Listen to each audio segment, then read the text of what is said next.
And to the mayor's left is, sorry, I'm not speaking to the mic, is Deputy Solicitor Salisbury. And to our far left is the General Counsel for Baltimore City Council, Mr. Aaron DeGraffenreich. Wright. At this time, I will turn it over to you, Madam Director. Good evening, everyone. Thank you for having us here tonight. My name is Laura Larson. I'm the Budget Director for the city within the Finance Department. I'm here to walk you through quickly some slides regarding the operating budget, and then I'll turn it over to the Director of Planning to walk through the capital budget. So before we get started, just want to highlight a couple of key dates as it comes to the fiscal 24 budget. So we're here tonight to have Taxpayer Night to hear feedback and commentary on the recommendations reflected in the preliminary budget. The Board of Estimates will vote on the fiscal 24 budget on May the 10th. Then the budget will be introduced at the City Council on Monday, May the 15th. The next milestone is on Thursday, May 25th, where the City Council will hold a second Taxpayer Night, where residents will have another opportunity to share feedback on the budget. And then between May 30th and June the 6th, the City Council will hold hearings where agencies will come in and answer questions about their budgets. And then ultimately, the budget has to be adopted on or before June the 26th.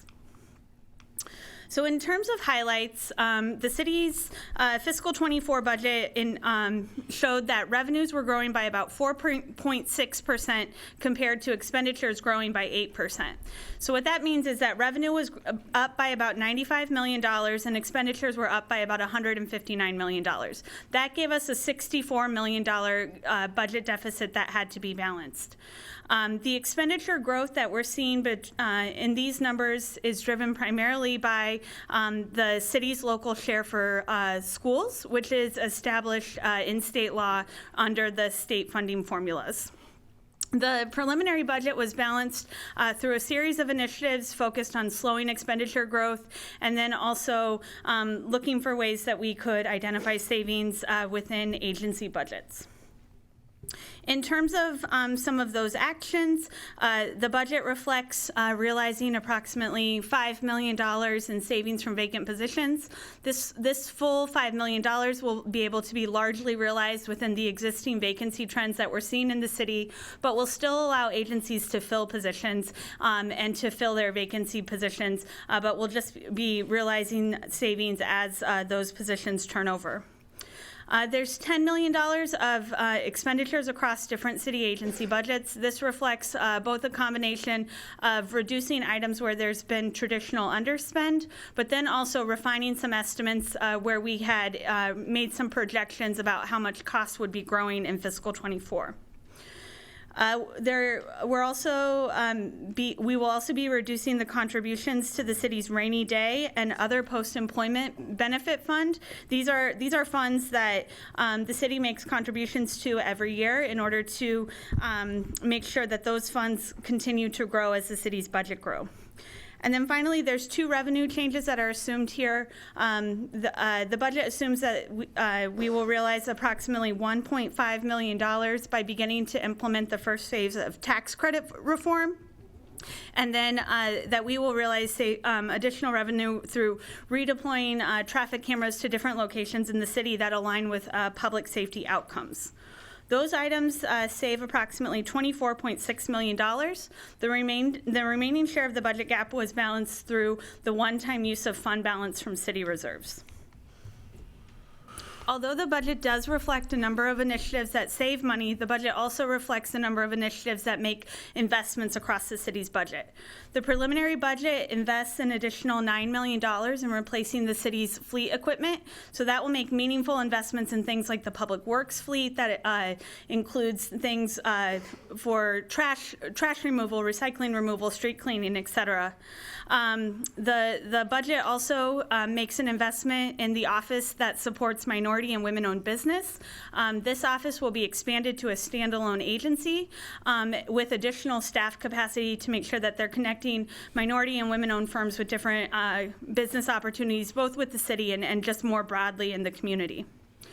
The budget also increases funding for services to older adults. This includes creating an additional 6 positions for the city's senior centers that will be focused on connecting older adults with different services provided by our senior centers. And then finally, the budget makes additional investment in staff resources to continue focusing on implementing strategies regarding reducing the number of vacant buildings in the city. With that, in terms of the big picture numbers reflected in the preliminary budget, the operating budget is recommended at $3.47 billion. That's 154.6 or 4.6% higher than fiscal '23. On the capital side, the recommended budget is $887.9 million, or $95.3 million higher than fiscal '23 for a 12% increase. When we look specifically at the general fund, which funds many of the day-to-day operations of the city, the recommended budget is $2.17 billion, an increase of 113.9 or 5.5%. Talking specifically as we look at the general fund revenue that supports daily city operations, the general fund recommended budget is approximately $2.2 billion, with property taxes representing about 48% of the total revenue that helps to operate the city.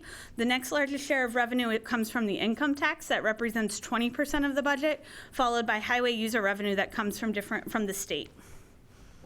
In terms of some major highlights here, of note, property taxes that again represent about 50% of our budget, those are projected to be up by $29 million or 2.8%. This is primarily driven by what is happening with property tax assessments throughout the city. When we look at the expenditure side, the total expenditure budget, all funds, is $3.5 billion. You can see here that the general fund makes up the largest fund in the operating budget at 62.5%. Again, that's that $2.2 billion we were talking about. The next largest share of the operating budget are grant funds. Those represent just about 20% of the total operating budget. This is primarily funding that we receive from the state or federal government for restricted activities that must be performed in alignment with the grant. And then finally, enterprise and utility funds represent 17% of the budget. This is largely the water utility, wastewater, stormwater utility. In terms of where the money goes, about 43% of the budget is dedicated to personnel. The next largest share is contractual services that represents about 24.4% of the budget. When we look specifically at the general fund budget by the pillars of the mayor's action plan, we can see that the largest pillar is building public safety, which represents about 43% of the general fund budget, followed by prioritizing our youth that represents about 23.5%, and then equitable neighborhood is the third largest share, representing 9.3% of the total general fund budget. In terms of some major highlights, within prioritizing our youth, the budget fully funds the city's inventory of recreation centers, including costs associated with reopening the Carroll Park Rec Center post-renovation that's slated for fiscal '24. The budget also reflects a higher hourly wage for participants in the Summer Youth Works program that's operated by the Mayor's Office of Employment Development. In clean and healthy communities, as I mentioned, there's an increase in investment in the city's senior centers by providing additional staff resources focused on connecting older adults with those services. Within the Department of Recreation and Parks, they're utilizing state funding to create up to 19 new positions that will be focused on maintenance projects at city parks and city rec facilities. In building public safety, the budget funds 4 new positions within the fire department to be focused on safety within fire suppression. The budget also fully funds the Police Accountability Board that was created in fiscal '22 and the 20 positions that support that office. In equitable neighborhood development, the budget increases funding for the equity division within the Office of Equity and Civil Rights. This will help to guide and advise on different equity policies as the city looks to develop policies and procedures for how we analyze the equity impact of our work. And then finally, there's 400,000. The budget reaches the 400,000 goal for the city's Right to Counsel program, which provides services to residents going through the eviction process. And finally, in responsible stewardship of city resources, the budget includes funding for the CDL incentive program, providing incentives to city classifications that require a CDL license. The budget, as I mentioned, the budget also increases funding for the fleet assets to increase the number of assets that can be replaced annually. And then finally adds additional staff positions to be focused on the delivery of capital projects and capital improvements at city facilities. So with that, I'll turn it over to Director Ryer to walk through the capital budget. You have 10 minutes. Thank you, Laura. You're right. Why does the mayor always say? Hi, my name is Chris Ryer. My team, Sarah Parnell, Kristen Ahern, and John Lloyd are here from the Department of Planning. That's our capital budget management team. Your first slide is of 2 projects completed this year. The Middle Branch Recreation Center was a $23 million project, and the Hartford Road Bridge, $25 million project. Let's see if I got this right.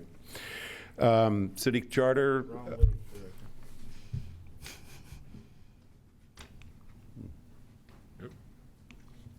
Still going backwards. Other side. Oops.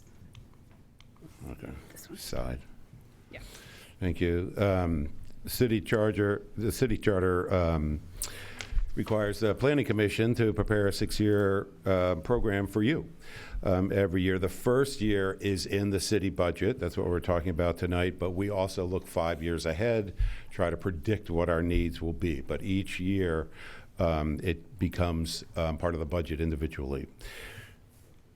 You also set the policy for what defines a capital project. Right now, our definition is a physical project that costs at least $50,000. That's a very general summary of it.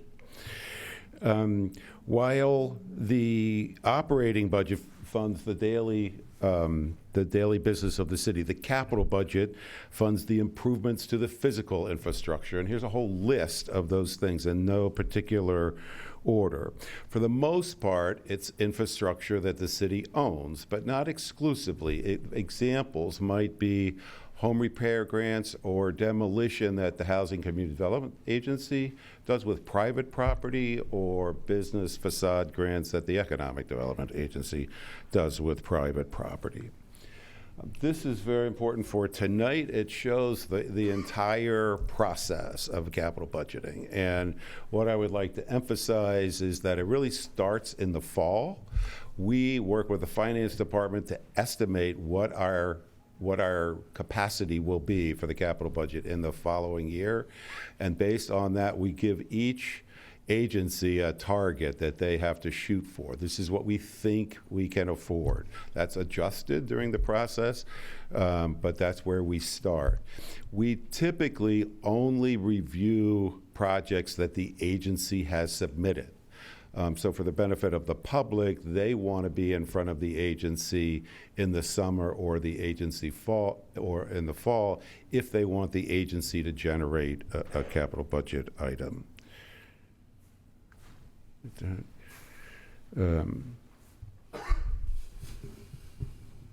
So let me just go back one here.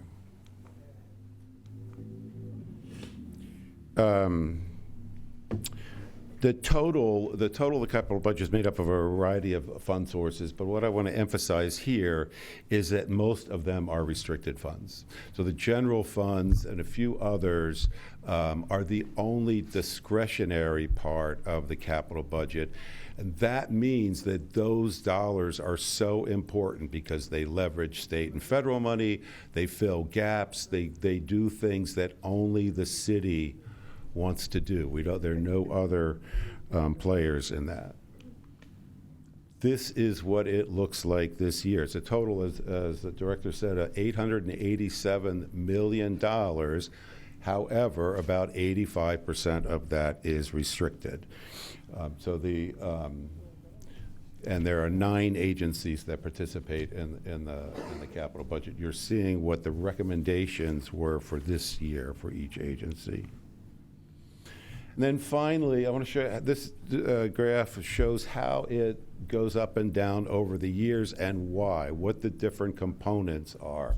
So we see last year we had a very good year, as the director mentioned, some extraordinary income around the EMS system that was not expected. I would note also for your benefit that recovery funds, ARPA funds, are not included in the capital budget. We annotate the budget process, but they are not technically part of the capital budget. So I will say one other comment is that the 9 agencies that participate in this capital budget, they work very hard to put together the data to demonstrate what they need to maintain this city. And we know we have that information. It is 10 times what we are able to provide them to work with. And at the end of the day, that is the biggest issue. We try to whittle down the agency needs to what the city can afford, and that's the process we're summarizing here tonight. Thank you. At this time, are there any questions from the board for finance or planning? Hearing and seeing none, we're going to jump into what we're here to do, and that's hear from the citizens of Baltimore on their taxpayer night. I'm going to go over some ground rules for this evening. As I said at the top, we want everyone's voice to be heard. We ask that that's done in a respectable way. Decorum in this body is what's critically important for us all to participate. It's only fair to our citizens at home and citizens who are here to be respected in a manner that we all know is productive.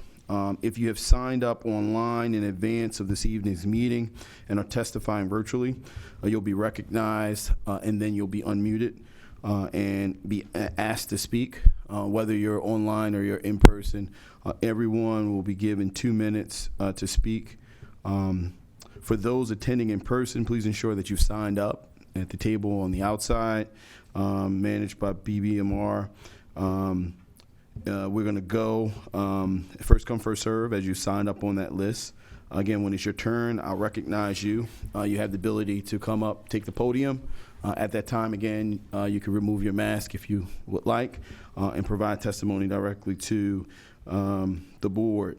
We ask that folks speak slowly and clearly directly into the mic so the interpreter can keep up. We have an interpreter tonight, as well as those watching at home on WebEx on their computers or their devices, ensuring that they can hear you. Again, everyone will be given 2 minutes. Lastly, the purpose of us sitting up here tonight is for us to listen. This is not necessarily a direct back and forth dialogue. There might come time where members of the board might ask clarifying questions to ensure that your point is heard and taken into account. These are a couple other small type of suggestions. One, when you come up, again, please state your first and last name, the affiliation that you belong to before you begin to speak. That will not be included in your 2 minutes. Again, please speak slowly and clearly so folks in here, but more importantly, interpreters and folks at home will be able to keep up. And when you're not speaking, please ensure, one, your voice from a virtual perspective and hybrid perspective, that your system is muted and keep conversations in the room to a minimum, please. The last thing is obvious. Please ensure that any electronic devices, are turned off or at least silenced so we do not interrupt someone while they're speaking. If you wish to address the board, but you're not able to speak or do not want to speak tonight, you still have the ability to submit written or oral testimony through the end of this week. You can submit testimony online at bit.ly/BALT, BALTFY23. That's bit.ly/BALTFY23. Or you can also do it by email at testimony@baltimorecity.gov. Again, that is testimony@baltimorecity.gov. Or if you are not necessarily technologically inclined and would like to utilize a phone, you can leave a voicemail at 410-396-7073. That's 410-396-7073. Again, all that I've been said, so we're going to right now jump into the list. And first up, I have the amazing Miss Kim Trueheart. I didn't see you. Oh, that's Miss Kim Trueheart right there. It's only fitting that on taxpayer night, Miss Kim Trueheart gets to go first. Oh, she good. Oh, she good. I thank you. You're tough. I appreciate the opportunity. My name is Kim Trueheart. I'm affiliated with the Liberty Village Project in Northwest Baltimore. We operate the Liberty Recreation Center. It was one that in 2012 the mayor wanted to close. We've operated it successfully, and I want to continue to operate it. And so it's important that I talk about last year's bond bill that I got approved. I can't get the money. Why? Because they say I need a long-term lease. I don't want the money for me. I get a nice fat retirement check. The children need the money. I have plans, including already designed, the new bathrooms. Why I can't get someone to help me in this government kills me. I had a stroke 2 years ago, so now I consider myself handicapped. And look, it's true. Reality is I'm not the same person that I used to be. But I dig into this budget, and 2 minutes is not enough. First of all, I submitted a 311 complaint. And really, it wasn't me, it was my youth workers from last summer. And they were concerned that I could not get up the access cut in the sidewalk. And so the complaint number 2200529691 opened on the 8th of July. It said its estimated completion was 19 August 22. I'm here to tell you that as of this morning, the mobility driver had to push me up this curb cut to get into the rec center. I think it's entirely crazy that someone is not going around and inspecting them. People like me, who used to be vibrant and active, need help. And if we can't spend our dollars on the seniors and help them, I know we don't spend it on the children, but you got to do better. We talk about YouthWorks is going to get higher wages. Does that mean less positions because they're paying? You say no. I want to see it in writing. What? The CDL program was suspended, but yet the budget director talked about the CDL program getting increased. I don't understand. Liberty Village Project got commended by the state, by Maryland Food Bank, because we distributed 36,500 pounds of produce in the last 6 months. 36,000 is a lot, but the need is greater. we have to increase the number of produce boxes. Digital equity is a problem. I attended a meeting at the Pratt Library a few weeks back about digital equity. And the funniest thing is they couldn't get the presentation to work. Now, we adults attending meetings have access to technology, and it usually works. But our kids are in schools, and they don't have adequate technology. Then when they're at home, they don't have sufficient speed on their devices to allow them to see the teachers, to get the materials, and I didn't see anything in the budget that addressed that in a significant way. And I'm here to ask you, really give us a breakdown of what you're spending the money on to show us that there are improvements. I mean, significant improvements in the digital equity that these children have to live through.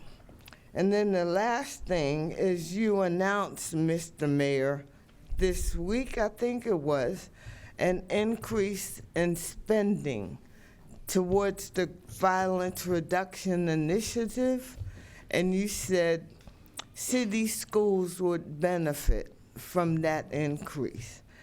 I think one of the things that needs to really get looked at is the re-engagement office at North Avenue.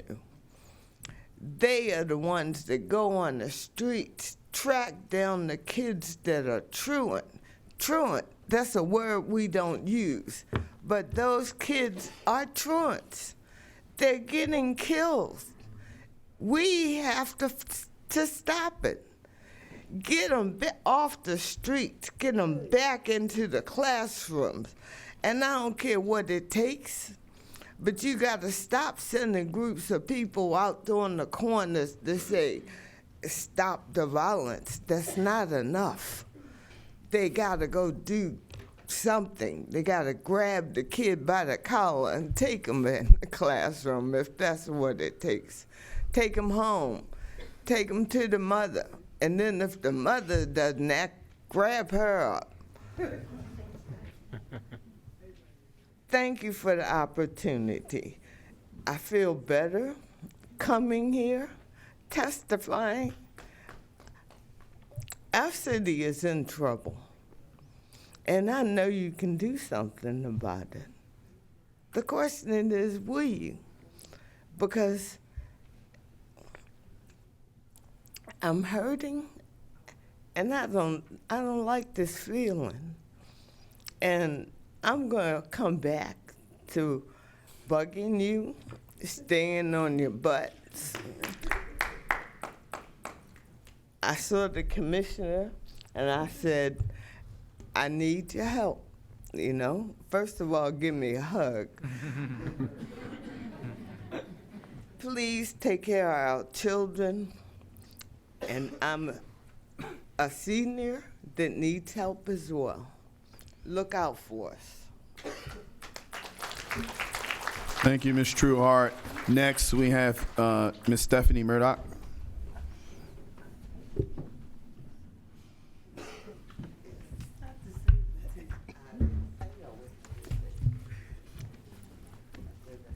Hello, everyone. Good evening, honorable members of the Board of Estimates. My name is Stephanie Murdoch. I'm a skateboarder, as you could probably tell from my elbows.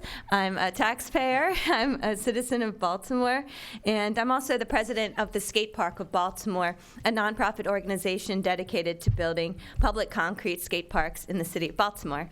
And frankly, I shouldn't even be here tonight. I should be skating a new public skate park in West Baltimore Baltimore in Easterwood Park. But instead of matching my elbows together, I am here to ask for equity for Easterwood. I've had the privilege of working with Doc Cheatham and the Easterwood community for the past 5 years to get a public skate park built in Easterwood Park in West Baltimore.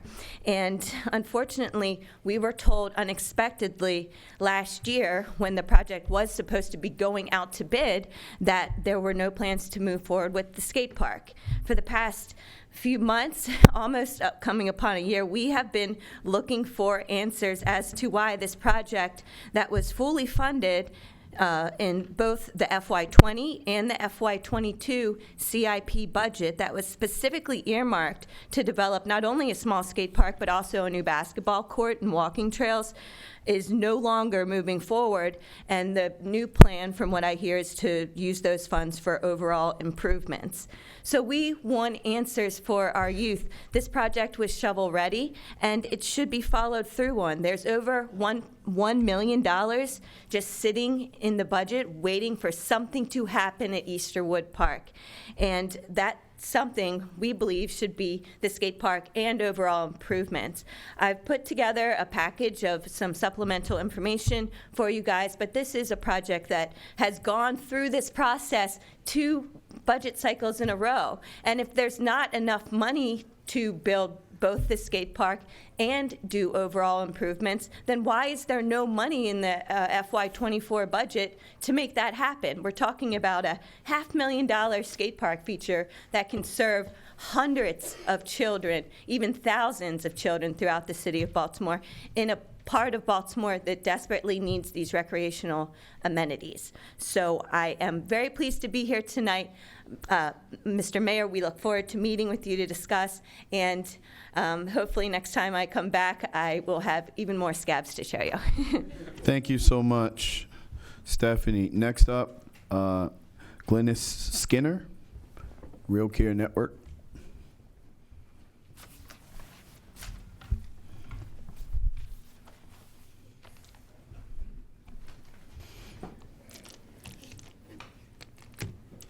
You have 2 minutes. Okay. My name is Glennis Skinner, and I represent Real Care Network. Good evening, Mayor Brandon, City Council members, ladies and gentlemen. Thank you for the opportunity to address and express my concerns based upon the knowledge of updated stats, current budgeting of city documents. There seems to be a vicious cycle of homelessness, as well as astronomical numbers of monies being distributed by Mayor Brandon himself throughout Baltimore City to combat the eyesore of homelessness. Families being housed does not include the individuals that are homeless, such as myself. 4 months I've been in Baltimore City. I've been through different programs, and if I'm not drunk, if I'm not crazy, or if I'm not an addict, I don't qualify. So I see there needs to be a bridge between the gap as far as the monies leaving this entity and going to programs, that they're distributed evenly and not amongst the ones that are veterans for 10, 15, 20, and 30 years and generational givers of society, and using it as a crutch, as a way of life. I thank you for the opportunity. Thank you so much, Glennis. Next up, Marvin Doc Cheatham. Who's that? I don't know. All right. Yeah. That's the same thing I thought. Good evening. Good evening. Go O's. Big win today. Including relish. When you have a major stroke like we've had, you just pleased to wake up every day. It's ironic that I come before you with a subject matter that I saw on your board that says equitable neighborhood development. I mean, the community is not getting it. It also said prioritizing our youth. We're not getting it. I am the Freddie Gray neighborhood. Wasn't Penn North. it was Easterwood.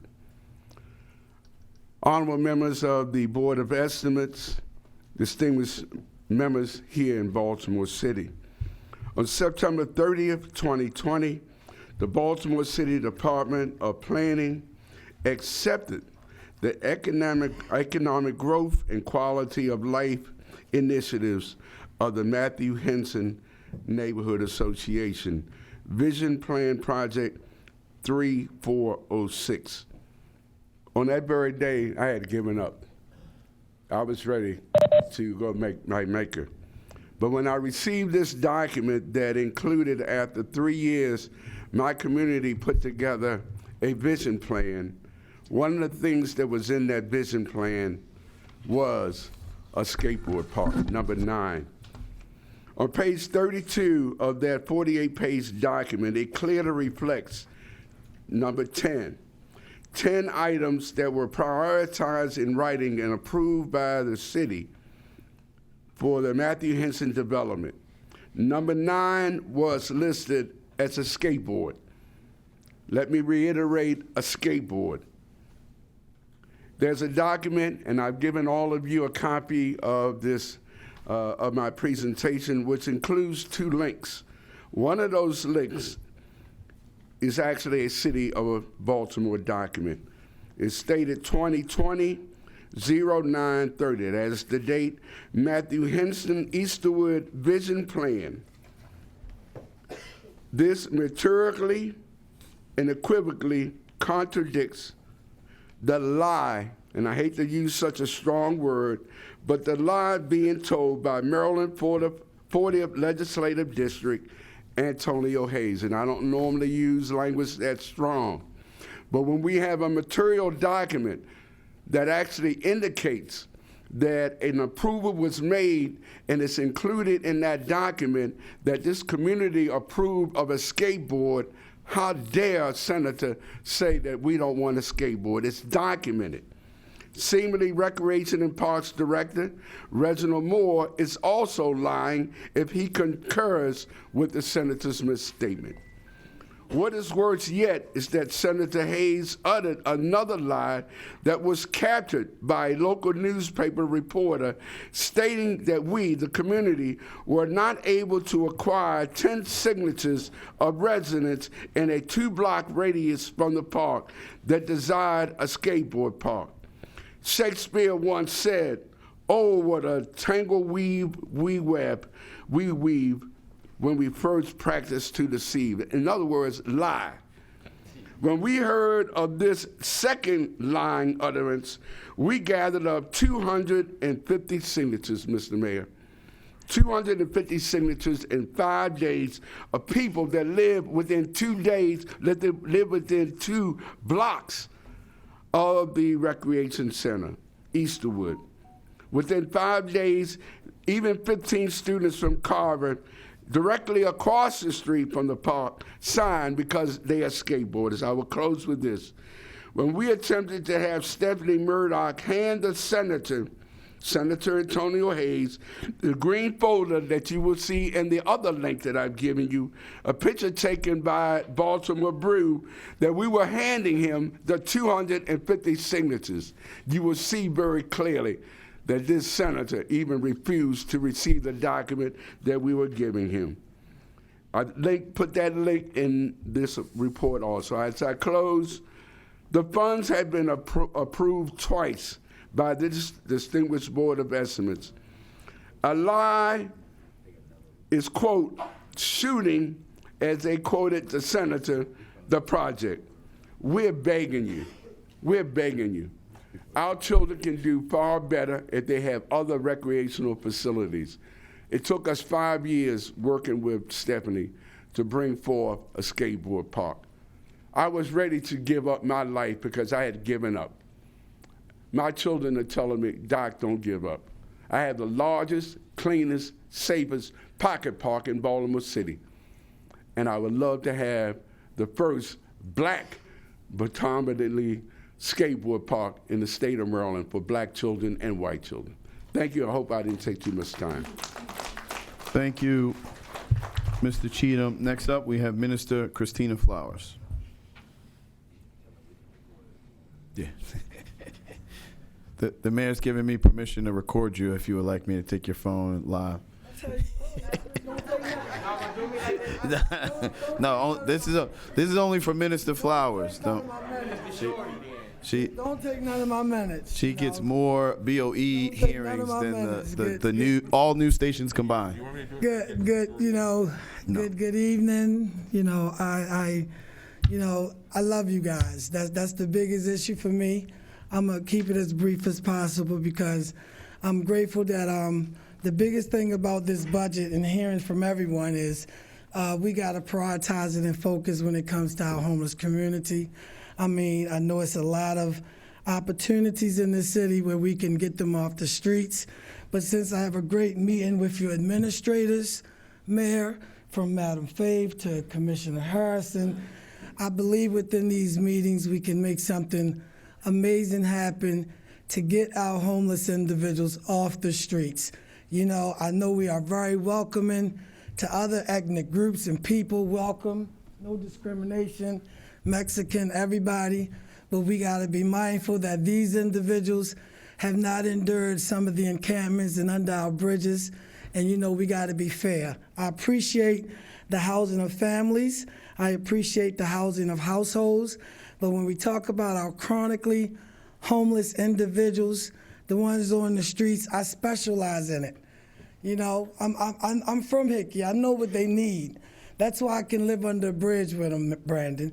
And the respect for you too, because I remember the day when you knocked on my dad's door to be his council person. So I gotta have respect, because reverence and respect is what we need. And our seniors, we gotta get them out of these shelters. We gotta get them out of these shelters. That's my Nana, your Nana, Gigi, Stinky Dink. I'm sure y'all could think of some nice grandma names in here. But when I go down Falls Way, I'm not happy, And I thank you, Madam Faith, for really engaging me a lot. You have done a great job at that. And we gotta get them off the street. Okay, that's it. They gotta get off. Okay, say everybody else can do what they gotta do. Let's just get them off the street. Can we have that understanding, sir? Henry, everybody, Bill, thank y'all. I can have my phone back now. Thank you, Minister Flowers. Next up, we have Mr. Tyrone Bose. Mr. Tyrone Bose, are you here? He's in the overflow. Okay, Mr. Tyrone Bose, if you can hear us, please report to the BOE room. Next up, we're going to go to Terry Fitzgerald. We'll jump back to Mr. Bose when he comes in. Ms. Fitzgerald, the floor is yours. Good members of the Board of Estimates for the City of Baltimore, thank you for your time. I'm Dr. Terry Fitzgerald from Mount Washington and Jews United for Justice. I come to you wishing that I could believe that my presence here or before any other government body would make any difference in your decisions, but I am unable to believe that. Nonetheless, as hope is irrational, I appear and I stand in solidarity with the fellow citizens organized in Baltimore, Baltimore Renters United, to support their demands, which I believe will be fully articulated by others. 1, adequately fund the right to counsel law and evictions law. 2, provide emergency rental assistance to prevent evictions. And 3, to provide additional funds for housing safety inspections. As a physician, I have learned well that housing is health, which is why I support these demands. With regard to the right to counsel and evictions, I would like to say this. I'm sure that you all know that rent court is like a whirlwind. It is absurd to believe that rent court could bring justice for a person who is not educated in the relevant laws and who has no advocate. The mayor and city council of Baltimore are to be commended for passing the right to counsel and evictions law, but to pass such a law and then not adequately fund it would be hollow hypocrisy. Finally, I want to add that I'm greatly saddened that the budget for the police department has increased again this year. Our per capita expenditures for police far outstrip those of other cities. As I stated last year, if more money brought us more safety, then Baltimore would be the safest place in the country. Some non-police initiatives have been undertaken, but it really looks like the emphasis is still on firepower. We do not need more money for police. We need to build a whole new system of public safety. Thank you for your time. Thank you, Mr. Fitzgerald. That was exactly 2 minutes. I see Mr. Boast in the back of the room. Mr. Boast, if you could please provide us with your testimony. You have 2 minutes.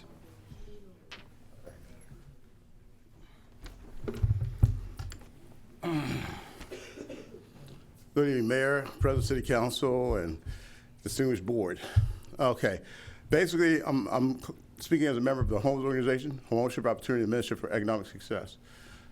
We had a program that was passed the City Council back in 2017 to give out 1% interest loans to restore houses at 1%. So if you had a house for $200,000, it can be restored for around $648 if you use your mortgage calculator, mainly for working class people, to make housing affordable for working class people, because a lot of people are being priced out of the housing market. Now, we understand that development is important.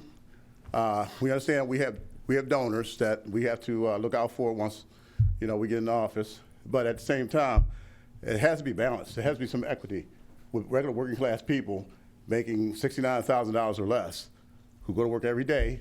They should be able to afford home ownership in Baltimore, not just affordable rent, but home ownership. And that's what we were angling for. At the same time we were doing this, we wanted to train young people in the trades, especially people caught in the criminal justice system, to try to give them a second or maybe a third chance that actually help reduce the crime rate. So we wanted to use the 14,000 vacants now, used to be 16,000, I think it's down to 14,000 because of demolitions, to actually help reduce crime, a number of things, train people in the trades that don't have the opportunities, that aren't existent. And we spent hundreds of millions of dollars so far on development. We know that, okay? So it's got to be balanced. If we're going to spend $650 million for Port Covington, which happened the same year we went to City Council, and this bill was passed unanimously with a resolution, non-binding, then why don't we spend the next $650 million on affordable housing, home ownership for working class people? That's all we're asking. That's all we're asking. They can't have, I know rich people need to be happy and all that, but they can't have everything. Please. Thank you for your time. Thank you, Mr. Bose. Next up, Chris Brzezinski, Westgate.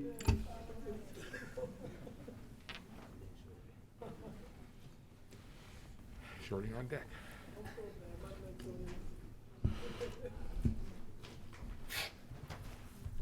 How's it going, guys?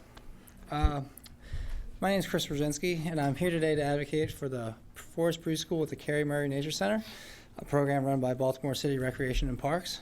Forest Preschool needs a minimum of 6 current personnel made to be permanent, full-time positions with benefits, so that the program can continue to provide quality child care, not only for those already enrolled, but for more of our city's residents. At the moment, this amazing program, it's pretty much an early childhood education center, is being run with no full-time staff.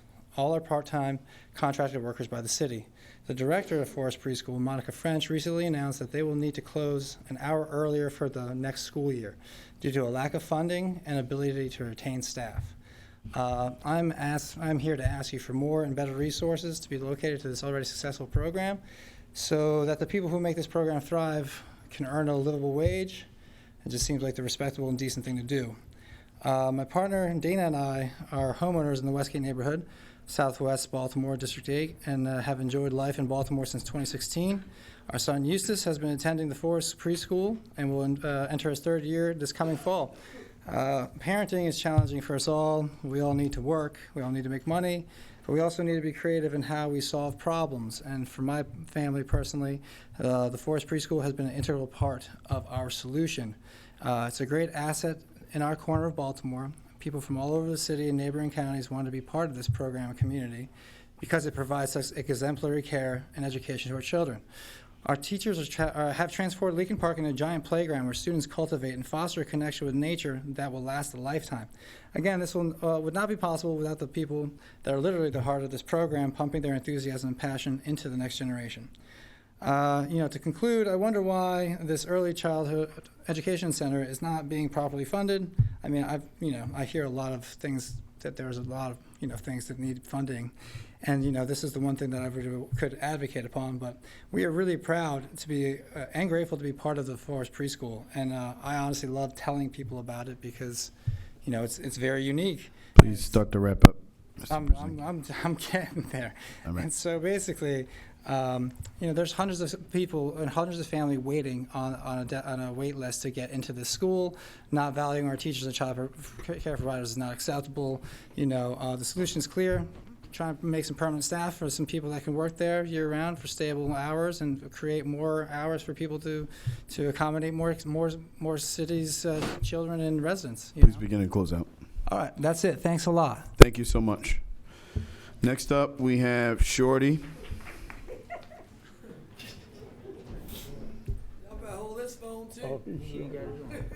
Oh, we gonna get this on. My name is Dwayne Davis. Everybody calls me Shorty. I'm a Baltimore City resident. I'm a business owner. I'm an independent filmmaker. I'm a professional pisser offer. Shorty, pull your mask up. Y'all never paid me for this. We talking about Taxpayers Night. I'm a Baltimore City resident. In 2011, I was doing a documentary about Baltimore.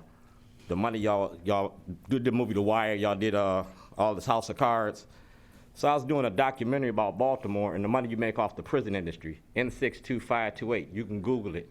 State of Illinois versus Dwayne Davis. It's about the war on drugs. Y'all spend too much money on this policing and not enough on education. So we're gonna do a roll call because these are green cards and I'm not an immigrant. All right? So in 2 minutes, we're gonna name the names of the politicians that didn't respond to this. Starting Mayor Brandon Scott, green card. Public Safety, green card. Department of Justice, Eric Barron, green card. I was kidnapped by the state and held illegally. Y'all made money off of me while I was locked up. Attorney General Anthony Brown, that was Governor O'Malley's second-hand man, remember? Ivan Bates, he running this gun program now where y'all trying to send us out of state. Not in state, out of state, all right? Senator Ben Cardin,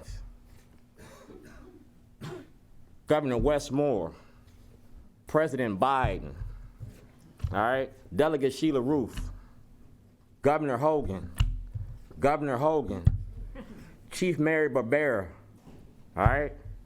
State Attorney Marilyn Mosby, your wife, Peter Francott, Maryland Controller Peter Francott, Justice. No, we're going to do the 2 minutes. Please continue to wrap up. I earned this. I'm not going to wrap up. I earned this time. You're going to respect time like everyone else. You let Kim do it, you let her do it, I'm going to do it. I spent too much time locked up without getting the opportunity. So we're going to finish this. We're not going to have folks we're gonna have to this yell right out. Here. Senator Bill Ferguson. We're not going to have folks to yell out. We provided time for our elders, so we will respect. I am an elder. We will respect. I am an elder. We will respect 63. I get ARP. We will respect our elders, and we will have decorum in here. So, Shorty, we're asking you to provide your testimony I gotta and finish. wrap up. The Maryland Black Legislative Caucus. Commissioner Harris got papers over there. He got a yellow envelope. That yellow envelope is my protection, so y'all don't kill me like y'all did to Souter and Robert Clay. I'm a taxpayer. I want my protections and I want my rights. Taxation without representation is a violation of my constitutional rights. That's 2 correct. minutes and 17 seconds. No, It's right that you've there. been recording. So you're at over 3 Yeah, minutes. but you had to give me time to get it together. No. Thank you so Gave much. everybody else all the time. Don't start pressing We me. 'cause gave I'm a Doc press up on Cheatham you. and we gave Ms. Trueheart extra time. And I'm an elder. Thank you. We I'm an appreciate elder. I got kids old as you. Thank you. Thank you. Next up, we have Ms. Ilana, I believe. Ms. Ilana Chartery. The floor is yours. 2 minutes. Thank you so much. Hi, good evening, and thank you. And thank you for the opportunity to speak. This is my first time coming to Taxpayer Day. I'm Alina Choudhury. I am a resident of Baltimore City. I am also a parent of a forest preschooler at Carrie Murray Nature Center, which is run by Rexon Park. And like you, I too am a government employee. City. And so I'm going to take a couple of minutes to speak to why this program in particular is such a gem of Baltimore City. I moved here in 2010 from Boston. People looked at me askance. What are you thinking moving to Baltimore? I was taking a job at Medicare. And yesterday I returned from vacation from Florida, where my mangrove tour operator said, "Ooh, you live in Baltimore." I know what people are thinking. And this forest preschool paints such a different picture. It's a real gem of Rexon Park. When I hear about your action plan, when I hear about your goals, it touches on so many of them. This is extremely high quality childcare that's provided with tremendous affordability. And it is one in which the founders have great aspirations. Their goal from the beginning was to make this type of high quality outdoor education accessible to Black and brown kids like mine. They have not yet achieved that vision because they don't have a single full-time staffer. They don't have the ability right now to expand it. What they do have, they have naturalists, they have educators standing by right now to be able to expand programs like ours, which are just incredibly successful. Dozens of families worth of kids deep. Last I heard, over 300 families are on the wait list for programs like this one. And this isn't just potential. They've been successfully operating this program during the time of COVID, when families like mine were lucky enough to send our kids to an outdoor education program. Please begin to wrap up. Where they learn to value things like the natural world. If we care about Baltimore City's water, if we care about the trees, we've got to start with our kids. And I've got to tell you, to see these 3-year-olds, 4-year-olds, 2-year-olds be able to identify trees, to have them embody those values, it doesn't just affect the kids. It affects their families, it affects our friends. And I ask you to go ahead. Rexon Park, it goes across the majority of your goals and your pillars. Please wrap up. Programs like this in particular are winners. When I talk to other people about Baltimore City, I want them to think of programs like this one that exist. Thank you. Already. Thank you so much. Next up, we have Ms. Samantha Going.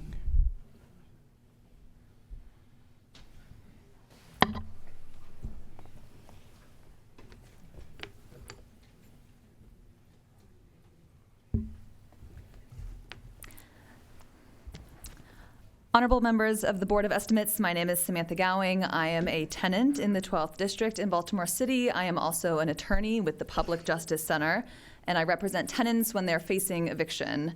I urge you to support the budget demands of Baltimore Renters United, which are, first, to allocate at least $1.6 million towards implementing Baltimore City's right to counsel for tenants facing eviction law, and for that money to go towards legal representation of tenants as well as outreach by community organizations. Second, to allocate $25 million towards emergency rental assistance to prevent evictions. In my work, I typically am working with people in their moments of crisis. That could be losing a job, that could be the unexpected death of a breadwinner, that could be a serious medical issue that caused someone to lose wages. These are the circumstances that are leading people to become, to be evicted and often to become homeless.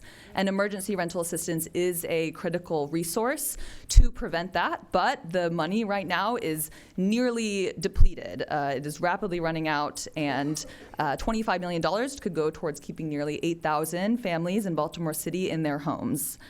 The third demand is to allocate funds towards the DHCD housing safety inspectors.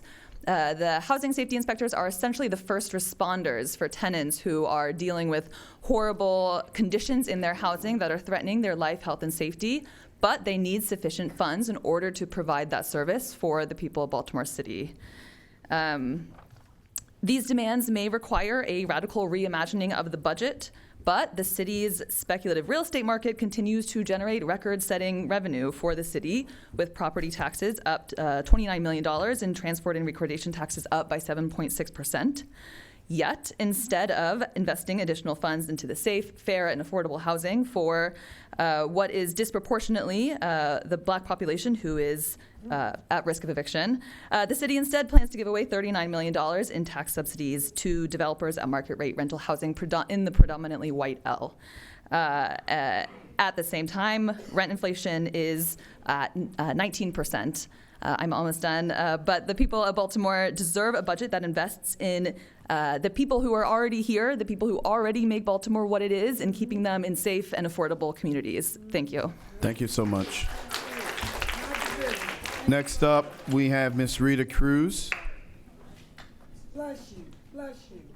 You must be an angel. Hello, Ms. Cruz. Hello, how are you? Always a pleasure. Good evening. Good evening. Good evening, Mr. Mayor, Mr. City Council President, and Board of Estimate members. My name is Rita Cruz, President of Bella Addison Community Association, which is located in District 13 and the 45th Legislative District.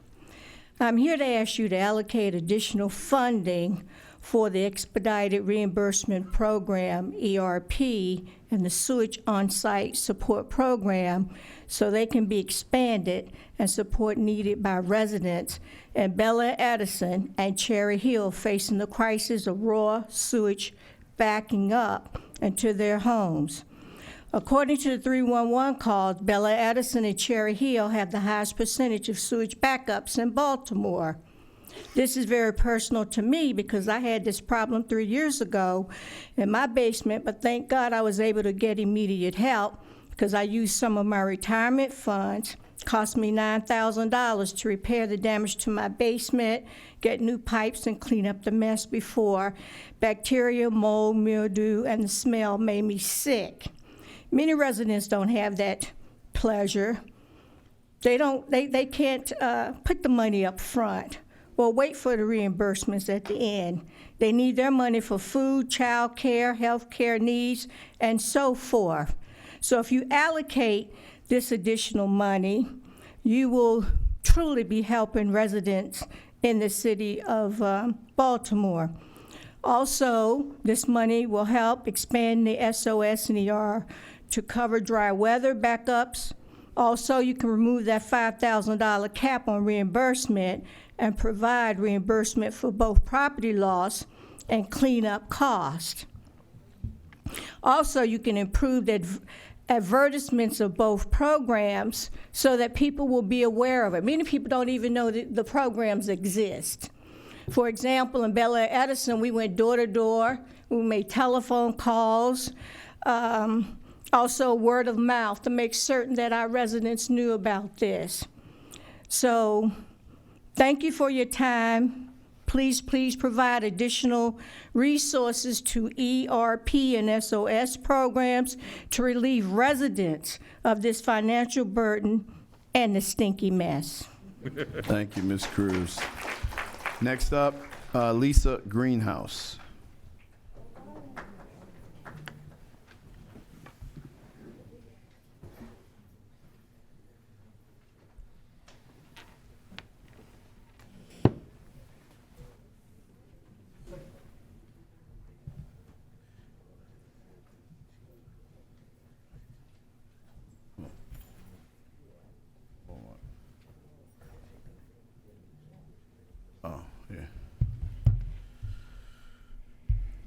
Hello, Mayor and members of the Board of Estimates.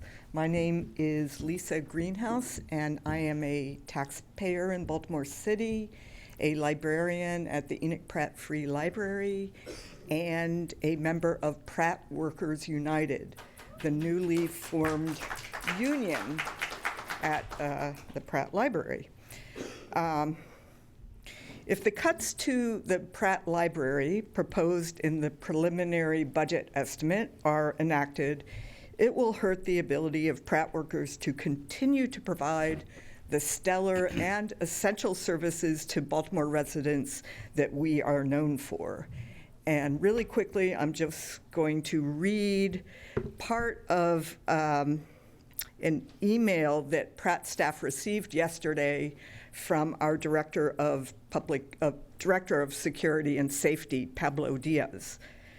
Pratt team, it is my pleasure to share with you a true victory for the Pratt team. Last week, Lieutenant Williams and Lieutenant Matano detained a young teen for the theft of another customer's laptop that had happened the prior week. They caught the young man red-handed with the laptop. Oh, geez. I just got logged out.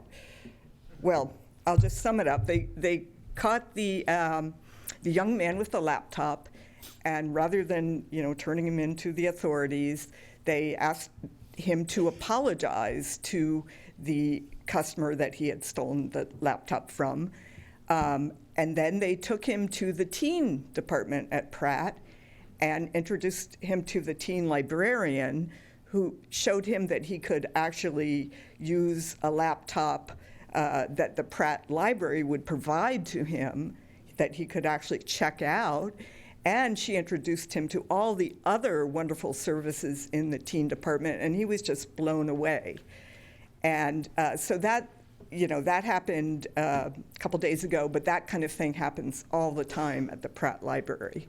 So I just would like you to keep that in mind as you're working on the budget. Thank you so much. Next up, Deborah Elfenbein. After that, Lacey Partee, David Yaffe, Lauren Arakat, Flo Valentine. So Lacey, David, Lorraine, Flo, you're on deck. Hi, Deborah, the mic's yours. I'm Deborah Elfenbein, and I am a librarian at Pratt, and a city resident, and a renter, and a member of the Pratt Workers United. And I'm here to say more than Pratt Library is crucial to the educational, cultural, and social services for the city of Baltimore. I'm here to say more than I witnessed Pratt stepping up for the city with creativity and empathy. I'm here to say that the Pratt Workers United supports Pratt Library. We make it work. And we're beginning bargaining soon, we hope, and we'll be needing to ask for support to improve our working conditions, to improve a more even payment for all of our workers, part-time and full-time. And we can't do it if you've got cuts to the city budget to cut us out. We need you. And we need to serve our public. One of the reasons why we organized is not to take Pratt down. We want to serve better. We want to do more for our patrons, but we are city residents ourselves. Pratt staff is the Pratt public. So that's something that we really need to emphasize to Pratt administration, and we need you to help us help them. So thank you. Thank you so much. Next up, Lacey Partee.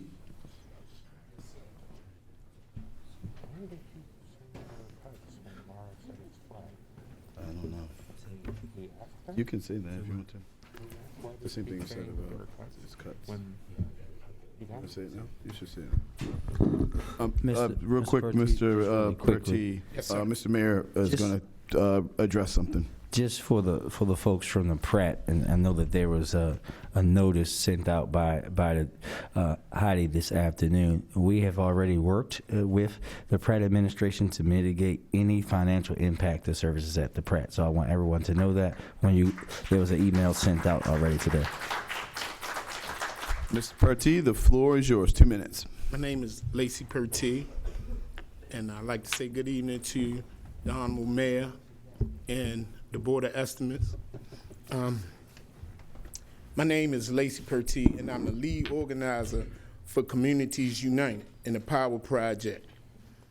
I've been a willing participant, but an unwilling sacrificial lamb of the war on drugs and mass incarceration in Baltimore City.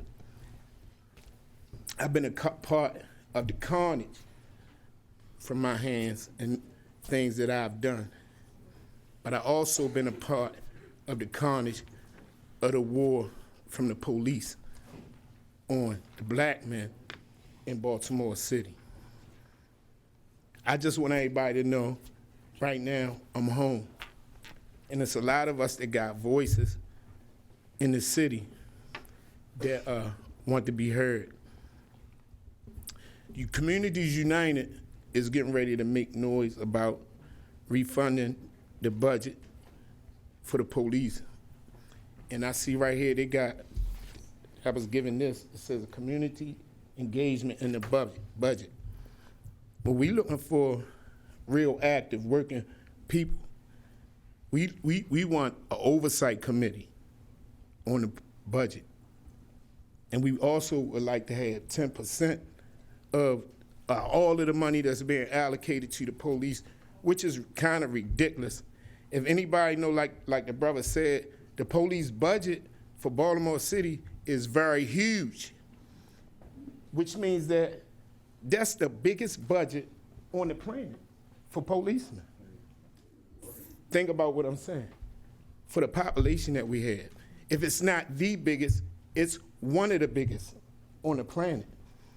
And it ain't never saved nobody yet. So that's one thing that we really want. And we really want the oversight committee for the people. I'm talking about people that go to work every day and come home. Not y'all the budget estimators and the board or whatever. But we like to have a voice in why is this money being spent that way? And why this money being spent that way? You know, not so much as just the professionals with the education, the professionals, we talking about people that have a vested interest in the city that's been working, you know. Mr. Petit, if you could start to wrap up, sir. Yes, sir. I'm gonna leave it with this right here. Yes, sir. To get better, everybody gotta be accountable, even us on the streets. And I'm prepared to take that place. Y'all have a good night. Thank you so much for your testimony. Next up, we have David Yaffe. And before David begins to speak, I would like to recognize a delegate from the 45th District, Miss Jackie Addison. How you doing? Please stand up. Delegate Addison, 45th District. David, please take the mic. Good evening, everybody. I'm David Yaffe. I'm a board member of the Friends of the Pratt Library. I keep hearing about the importance of serving disadvantaged youth, the importance of rec centers, which I certainly agree with. I just fail to understand how often political leaders mention the importance of this, and they do not mention the library in the same breath. It seems to me they naturally go together. Libraries, too, are refuges. They're places for constructive growth by youth. I think Ms. Greenhouse gave a magnificent example of that. I mean, we hear from distinguished professionals like Ben Carson, whatever you may think of his politics, and Kwesi Mfume, that if it weren't for the libraries they went to when they were growing up, they might have been gangsters. Now, the young man that Ms. Greenhouse was talking about, is he going to be the next Kwesi Mfume because he got directed into a productive, productive course rather than an unproductive one? The library employees are among those heroes of the helping professions who kept right on working through the epidemic. In fact, they kept on helping people find jobs. I mean, people think of libraries as books and computers maybe, but information is very broad. It includes health information, legal information, consulting social workers, finding a job. All those things can be done at the library. I mean, they are multi-purpose community centers because information affects every aspect of people's lives. Their paychecks are not competitive with surrounding counties. And in order to fill the vacant positions, they need to be. And they need to fill the vacant positions because their folks are overworked and understaffed. They're weary from the pandemic, just like nurses and others that we know about. So that's why a $500,000 shortfall from what it would take to keep up the services the way they are would really hurt. The library budget is the small, I mean, in the ones that were on the screen there, I didn't see the library budget. That's because it's a small budget. So cutting $500,000 from them hurts a lot more than cutting $500,000 from one of the bigger ones. So I think that you can find a way to restore that. I certainly favor revenue enhancements. I certainly don't like the spectacle of departments scrapping against one another for little bits of money here and there. Please begin to wrap up. So maybe you can get creative about revenue enhancement, like maybe soaking absentee owners of vacant properties in some fashion, So that's what I want to emphasize. Thank you so much. Truly You're welcome. appreciate that. Yes, sir. Mr. Mayor. The president just wanted me to reiterate that we have, again, mitigated any cuts to the services for the Pratt Library, but I'd be remiss to also not mention the investments. We will be building the first new library in Pratt in 15 years in Park Heights through investments. We've invested $5 million into the digital navigators and the programs around digital equity, Ms. Kim, that you talked about, and we're going to continue to partner with our library system and also expand the partnership. I met with Director Rec and Parks and the library leader a few weeks about expanding their ability to work together as we move forward. Thank you, Mr. Mayor. Next up, Lorraine Arakat. Thank you, Mayor Scott and members of the Board of Estimates for this opportunity to comment on the budget. My name is Lorraine Arikat. I'm a renter in Hollands Market in Southwest Baltimore and the Senior Policy Analyst for 1199 SEIU. 1199 represents over 5,000 members in Baltimore City who are the backbone of our healthcare industry, working in hospitals, clinics, and nursing homes. We are calling for a budget that is rooted in anti-racism and that invests in public health.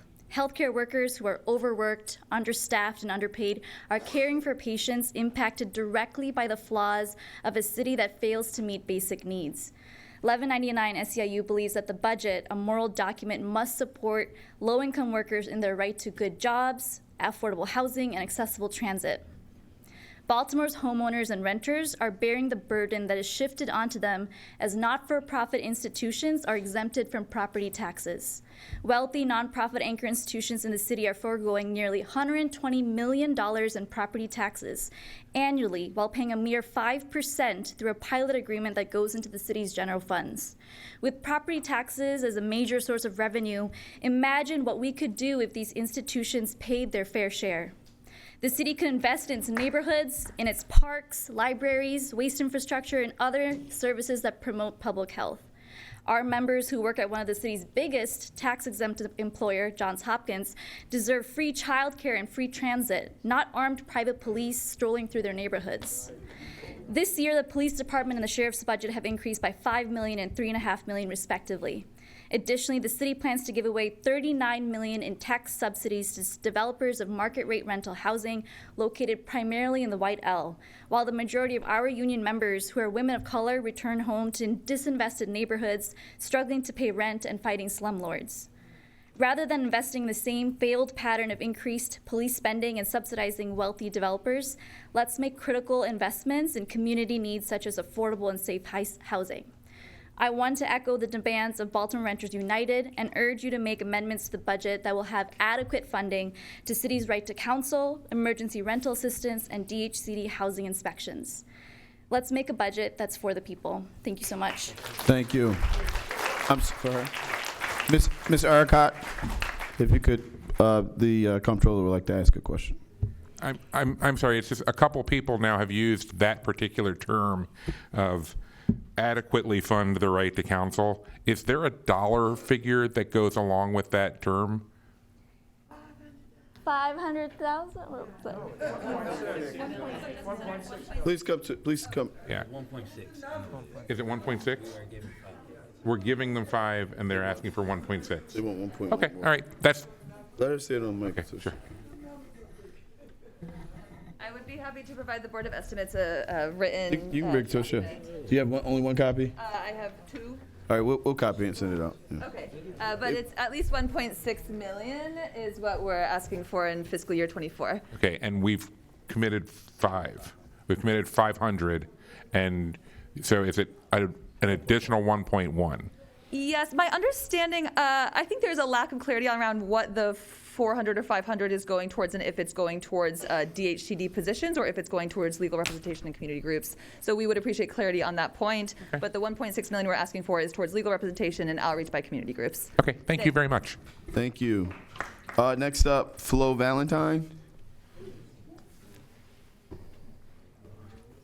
If you're in the overflow, please make your way to this room. Flo Valentine. Gary Schulman. The floor is yours. I will try to keep it at 2 minutes. Give me a heads up. It's all good. I don't want to echo the 5 million and the 3.5 million, but I do want to mention that I'm a tenant. I'm also, well, I wanted to say that I've done some research, and I don't mean Facebook. So Baltimore has percentage homeless. For example, LA, 1 in every 150. New York, my hometown, 1 in every 120. Baltimore City has 1 out of every 90 persons homeless. If you increase evictions, you're going to have more homeless people.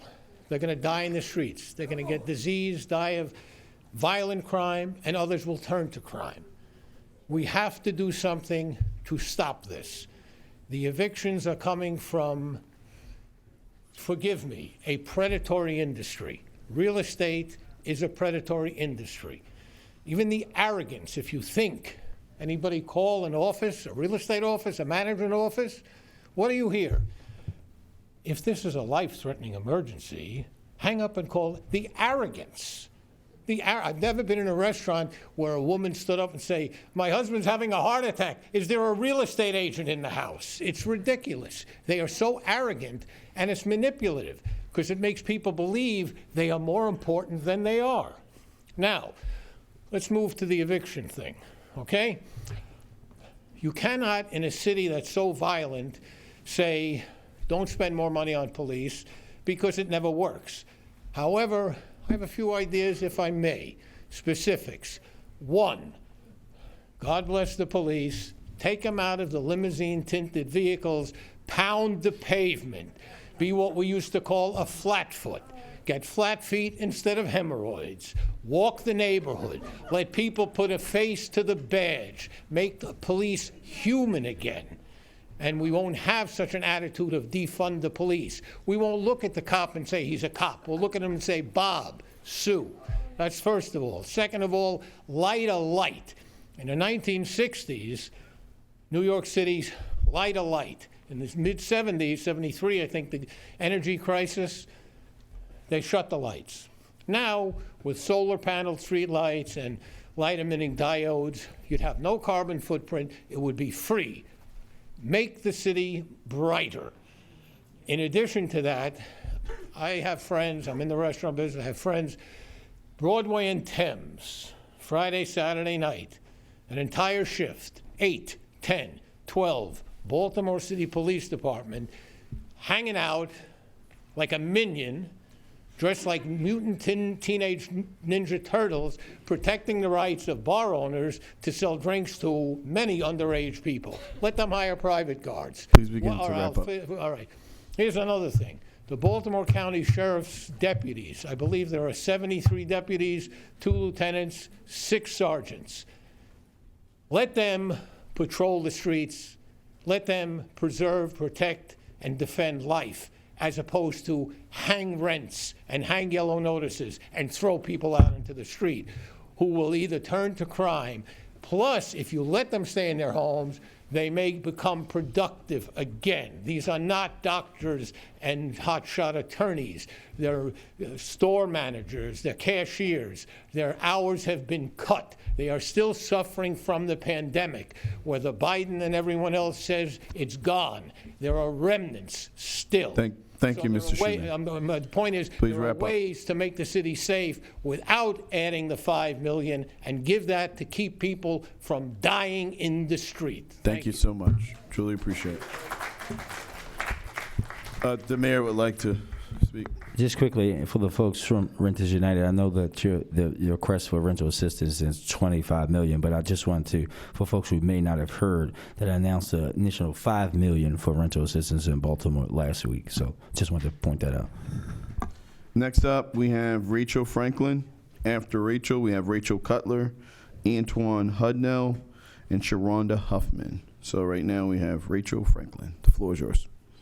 Honorable members of the Board of Estimates, my name is Rachel Franklin. I live in District 12.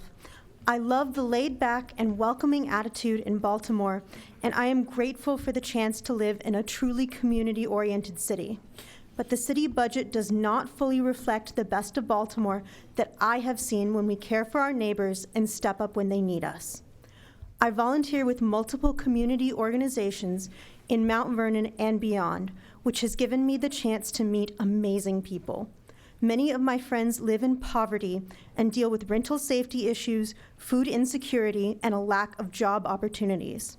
Some struggle to afford high rents in the city on low-wage jobs or fixed incomes, since COVID-19 benefits programs like the eviction moratorium and extended SNAP funds have run out.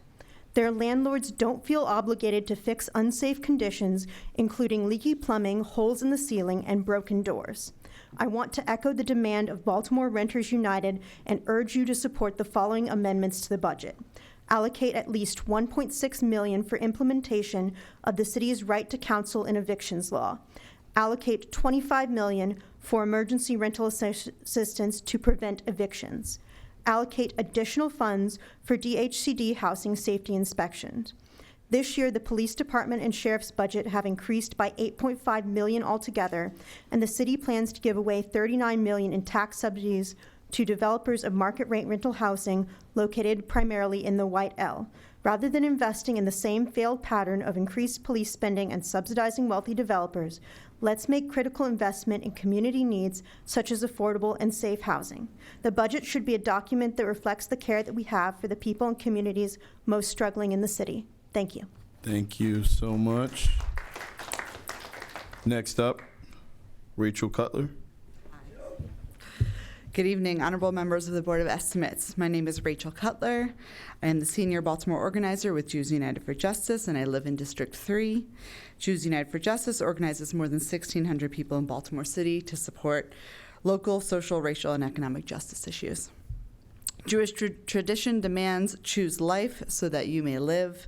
We are disappointed that the FY24 Baltimore City preliminary budget comes up short of this goal and are here to support the demands of our coalition partners, many of which have already been said tonight, in Baltimore Renters United, and to revise the FY24 budget to protect the safety, fairness, and affordability of housing for Baltimore's renting families. Before I worked for JFJ, I was a community school coordinator at a school in East Baltimore. One of my biggest responsibilities was managing our attendance program, which meant that every single day I conducted home visits to students who were absent.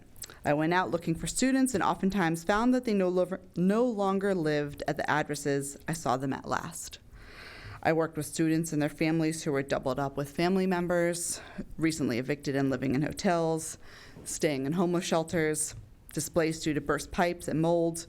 What became clear to me in this work is that one of the single biggest factors affecting educational attainment of our students is students' ability to show up, the single biggest factor affecting educational attainment and students' ability to show up every day on time was housing stability. In fact, the average rate of student mobility at the school I worked at was 29.6%, meaning nearly 1/3 of the student body turned over within the course of a year due to students moving and changing schools. While our city institutions cannot address these deeply entrenched issues alone, it is critical that our city budget reflects those most in need in our community. Rather than investing in the same pattern of increased police spending and subsidizing of wealthy developers, our city budget must invest in safe and stable housing for renters. I want to echo the demands that have been repeated already tonight from Baltimore Renters United, allocating 1.6 for right to counsel, allocating $25 million for emergency rental assistance. We are grateful for the $5 million, and we are asking for 25, and allocating additional funds for DHCD housing inspections. We at JUFJ respectfully urge the body to make adjustments to the budget so that it truly is a document that chooses life and reflects the care we have for the people and communities most struggling in our city. Thank you. Thank you. Next up, Antoine Hudnell. Antoine Hudnell. I'm so sorry. He's having trouble finding it. He's on his way. Would it be possible to recall him at the end of this week? Definitely. Thank you so much for providing us with that information. Next up, Sharonda Hoffman. Good evening, Board of Estimates. My name is Sharonda Huffman, and I'm the Director of Housing for Maryland Inclusive Housing. We advocate both locally and nationally on behalf of persons with disabilities. Our organization promotes inclusion through affordable and accessible housing opportunities. We are also members of the Baltimore Inclusionary Housing Coalition. Last week, Mayor Scott, in the State of the City address, you said we have to look at growth through the lens of equity in the birthplace of redlining. Please include the disability community in your equity lens by funding accessible outreach to persons with disabilities, incentives for affordable housing developers through the Affordable Housing Trust, for projects utilizing universal, inclusive, and accessible design. Provide training for city employees on disability etiquette, creating accessible documents, and engaging disability groups. Has the August 2022 BBMR review of the current tax credit been reviewed by this Board of Estimates? It shows that the current tax credits are not equitable. However, you do have an opportunity in the month of May to right that wrong by having an inclusionary housing law. Thank you very much, and I do want to say that I represent a lot of people who have disabilities someone will be speaking today, and one of the things that she said is nobody tries to help her in the city. And so I just want everybody to think about that, because I heard a lot of things about seniors, but what about those persons who are not seniors? Thank you.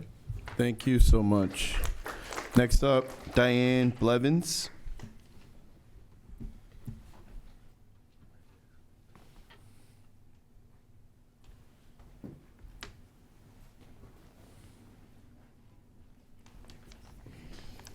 Good evening, committee.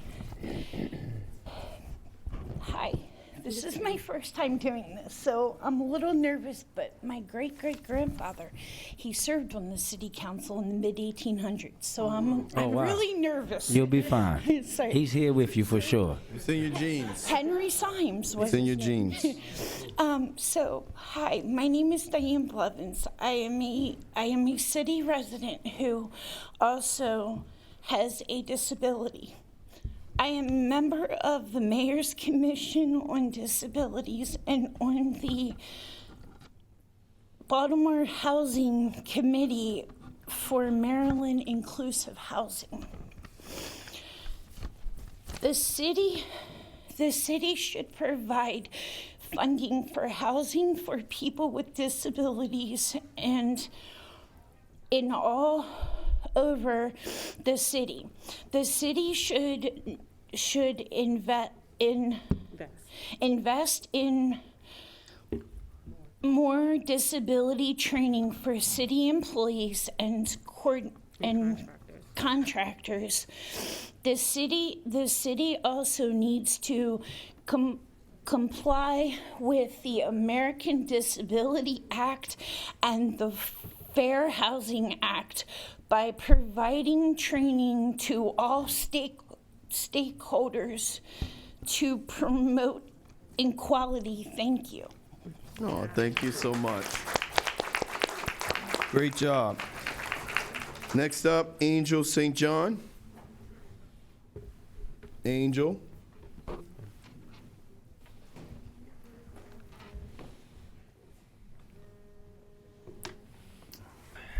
Good evening. Here we go. Hold on. I'm sorry. Madam CAO, if you could come up here, please.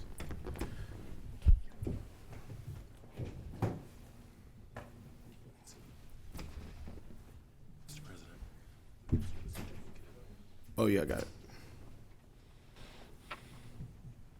Madam CAO will be filling in for the mayor until he returns.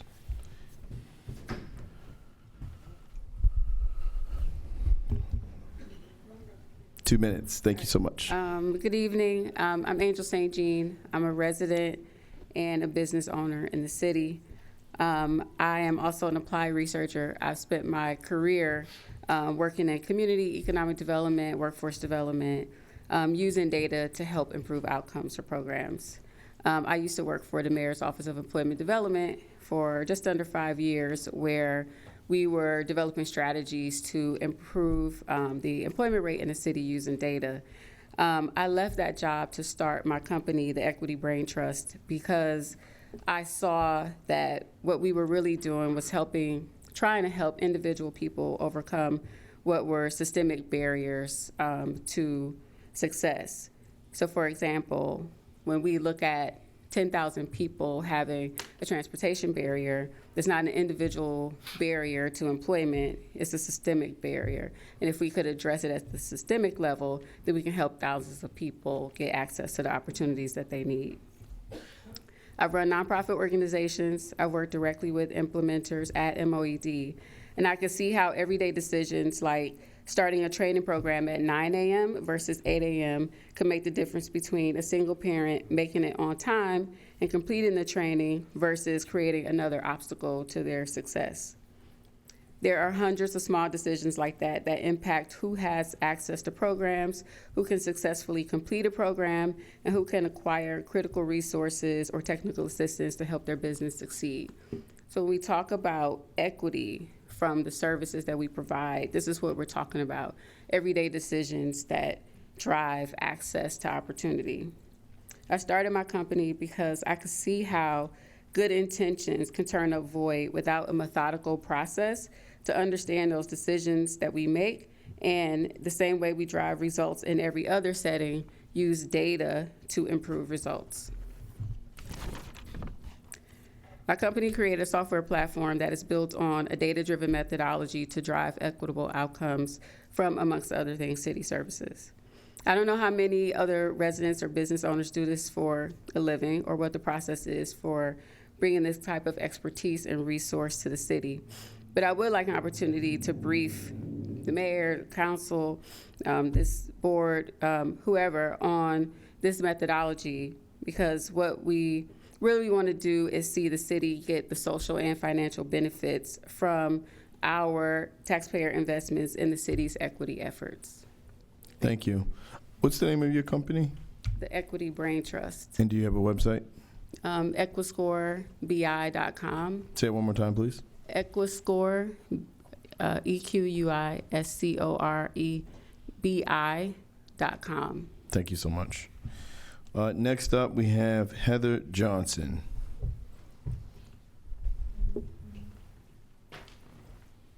Hello. Hi, Hello. everybody. Hi, Nick. How are you doing? I'm doing good. How are you? Pretty good. I'm prepared for my 2 minutes. As always. All right. All right. So today I came to speak to you about how I want to live in a city where we value people's basic needs. I am going to be echoing the demands from Baltimore's Renters United and urge you to support the amendments to the budget. I'm going to state the same three, and I'm going to give you reasons. Allocating at least $1.6 million for implementation of the city's right to counsel in the eviction laws. When I was sitting in eviction court, a lot of the folks didn't even know where to go after they were in eviction court. They didn't know who the bailiff was. They didn't know where to stand. And I believe that if we gave our city the rights to counsel, that we could avoid a lot of the evictions that happens in court. The second one was to allocate $25 million for emergency rental assistance to prevent eviction. If you've been in eviction court in the past 2 weeks, out of the 50 people that can fit in the courtroom, 30 of them are Black women. Most of them had their children with them. Most of them were single parents. And this $25 million is not just to keep one person in home. We're trying to keep families in their homes. And that is so important to us, as we're saying that the Baltimore residents are important to us. We also want to allocate the additional funds for the DHCD, Housing Safety Inspections. This is my second time in City Hall today. I went to the mode session. I found out that the folks who investigate your mode are untrained. You can only get the test to know that it's mode. That scares me, and it also lets me know where our Baltimore residents are misinformed, and they need to be able to stand up and come to the sessions, come to the taxpayer nights, and be invited into the budget hearing so that they can make a right choice. This year, the police department and sheriff's budget has increased $5 million. Although my hat says defund the police, I'm not going to talk about that part. I'm just going to ask for the city not to give away $39 million to subsidies and developers of market rate rental housing. And rather Start to wrapping up. Oh, you know I'm going to. All right. Rather than investing in the same failed patterns of increased police spending. I want to thank you for listening to me tonight, and I hope y'all have a wonderful night. Thank you so much, Heather. No questions? No All right. questions. We appreciate you. Next up, Mimi West, then Lydell Hills, then Jonathan Aguilar, and then Ruth Smith. Hey, Good Mimi. evening. Hello. It's my first time here. Sorry. It's fine. Thanks. I'm not here to ask you for much other than to educate you. I moved here from Howard County. I only lived there 2 years, from Richmond, Virginia. I moved 9 miles and lost 13 years of life expectancy. So that's called health disparities. NIH did research and has been doing research by zip code. How did I just lose 13 years of my life? Because I decided, I saw a house, Northwest Baltimore, it was beautiful, ran into this old lady, loved her, and was like, I want to live here. I made a mistake because I live in Northwest Baltimore? Why? Why are my streets dark and dirty? Why have I been calling DWP for 9 months and no street cleaning? Why? I pay taxes. The last thing I got was, it's gonna resume, but we don't know when. I said, well, honey, Jesus coming back. I can't tell you when either. I gotta pay my taxes. I can't be like, let me tell you something, City of Baltimore. I'm gonna pay the taxes, but I can't tell you when. This is a relationship, and it works both ways. I pay for service on time. I should receive it on time. 9 months, my street has not been cleaned. The average age on my block is 87.2. That means they're senior citizens. I'm very protective of them. They're not calling 311 the way I am. I work from home. I'm also a college professor. So that means I'm on there and I'm going, 311. They know me by name. They're like, hi, Miss West. Hi, Dr. West. That's not, what is that? I lived in Howard County for 2 years. Not once did I ever have to ask about cleaning the street, about recycling. Why? That makes no sense. Dirtier streets, darker streets create more crime, create devalue in actual property. I want to help you in your agenda, in your action plan, in your goals. If you allow us to have better properties in the beautiful home that I've purchased, you can tax me based on that, right? You can take that money and you can improve the education system. I got a school down the street, but we can't do that because you keep me in a cycle.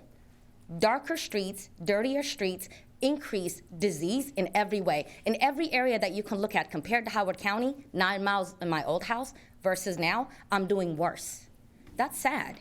In cancer, in AIDS, in high blood pressure, in all of it. If you simply just allow me to get my street cleaned, what do I gotta do? I put a new broom, a vacuum, what I gotta do? What's the magic word? I'm happy to do it. I want to be a part of the solution and not the problem. I wanna commend you for the things that you've done, but help me help you. I've paid for this home, I pay taxes. What do I gotta do? Thank you. Please wrap it up. You finished? Yes. All right, thank you so much. If you could give us your street information so we can I'm work with happy DPW. Here. There's a woman in the front row right here with the black mask. Can you please give her your information, and we will follow up with you. You can write it on there too, please. Mimi, if you still could write it on that sheet of paper too. The paper I gave you, if you could write it on that sheet of paper as well. Thank you. Next up, we have, thank you, Madam CAO. We have Lydell Hills. Thank you all Good to see you, Mr. Hills. Good to see y'all. Good to see y'all. Good to be back. I'm not gonna be exactly 2 minutes probably, but I promise I won't go too far over. You're just gonna go into it, letting us know you. All right. So you did the same thing last year, I think. I tried. So basically, my name's Lydell. Shout out to the Pratt Library, by the way. Some of the stories that they was talking about, you know, gang, like about the teen bringing in the laptop and the different resources, the stuff that y'all are doing to move that forward. I appreciate hearing that. So I just wanted to start off with that. Today, I just wanted to talk about, at the library, I'm actually the AV sound engineer right now, so I get the opportunity to work with a lot of the young people on some of their music projects. So I'm actually going to talk about a project that I released today that talks a little bit about mental health and some of the things that I feel like contribute to some of the violence and the wildness in the community. So basically, understanding like how violence and negligent conditions in the city cause instability for the black community led me to asking what exactly about the system is fucked up that drives niggas to insanity. Sir, if you could please refrain from any cursing, I think we went through Apologies, this that was the as only well. curse word I had in here. I understand, sir. All right. So, only thing I could speak from is the conditions for a black man in my perspective. Some of the things I see are drug and gang culture, conditioning, oppression, crabs in a barrel mentality, toxic masculinity, relationship violence, emotional regulation. And for a lot of these things, we need time for holistic reflection, restorative justice as opposed to punitive justice, exposure to different social circles and experiences for these young people to have opportunities to expand their outlook on life. Even before getting to Harlem Park, I witnessed divestment in black neighborhoods, living in crisis before COVID became a pandemic, dealing with poor electricity, food deserts, E. coli water, bad roads. I changed up the word for that one. And but seriously, we could fix these roads. But basically, just not being able to depend on the city for basic necessities. There's been a lack of clarity on how to get these issues addressed through the city government and/or finding the social services out in the city that would help mediate. And people have spoken on those numerously. And then just trying to be engaged in a culture out here, you know, getting involved with other people and the harm that we cause in these relationships, of course, like mediation center and like healing these relationships between the people in our city who are dealing with these different social services. So fast forwarding a little bit here. So what happens when there's disconnect? When we have this disconnect and you're not able to turn to anyone, you're not able to turn to your city and these social services to be able to receive the help that you need. If you could please start to wrap up. What you need and what you become. Many young niggas, apologies if that's a curse word as well, but a lot of young black people out here are asking themselves these same questions. The murder rate stays around 300 per year. The youth want to be able to enjoy their city but lose hope being safe outside. And the organizations that are working hard to be able to keep them safe need extra support. And so seeing cities like Atlanta that are actively arming their police further, and then seeing Baltimore making moves to continue to invest in police, I will say I appreciate seeing that the prioritizing youth was the highest increase in the budget, and seeing that the third largest increase was policing or building public safety rather. Some of the things I saw in there. If you could please wrap up, sir. Some of the things I saw in there that I would like to make sure that get addressed. There was additional increases to the group violence reduction strategy, and what I saw in that was an additional BPD units. Examples of things like that are outsourcing opportunities for community to actually step in and be the stakeholders who are actually changing and building public safety rather than creating additional public police department units and increasing their positions. Mr. Hills, thank you so much. Truly appreciate. And finally, lastly, I do appreciate seeing the Children and Family Services eviction protection prevention increase, as well as the increase to youth workers' jobs and things like that. We just need to continue to create opportunities for our young people. Hopefully continue to support families staying in homes and continue to support these minority and women-owned businesses continue to get on their feet so that people can make some money and hopefully not do anything illegal. Thank you so much. Truly appreciate that. Next up, Jonathan Aguilar.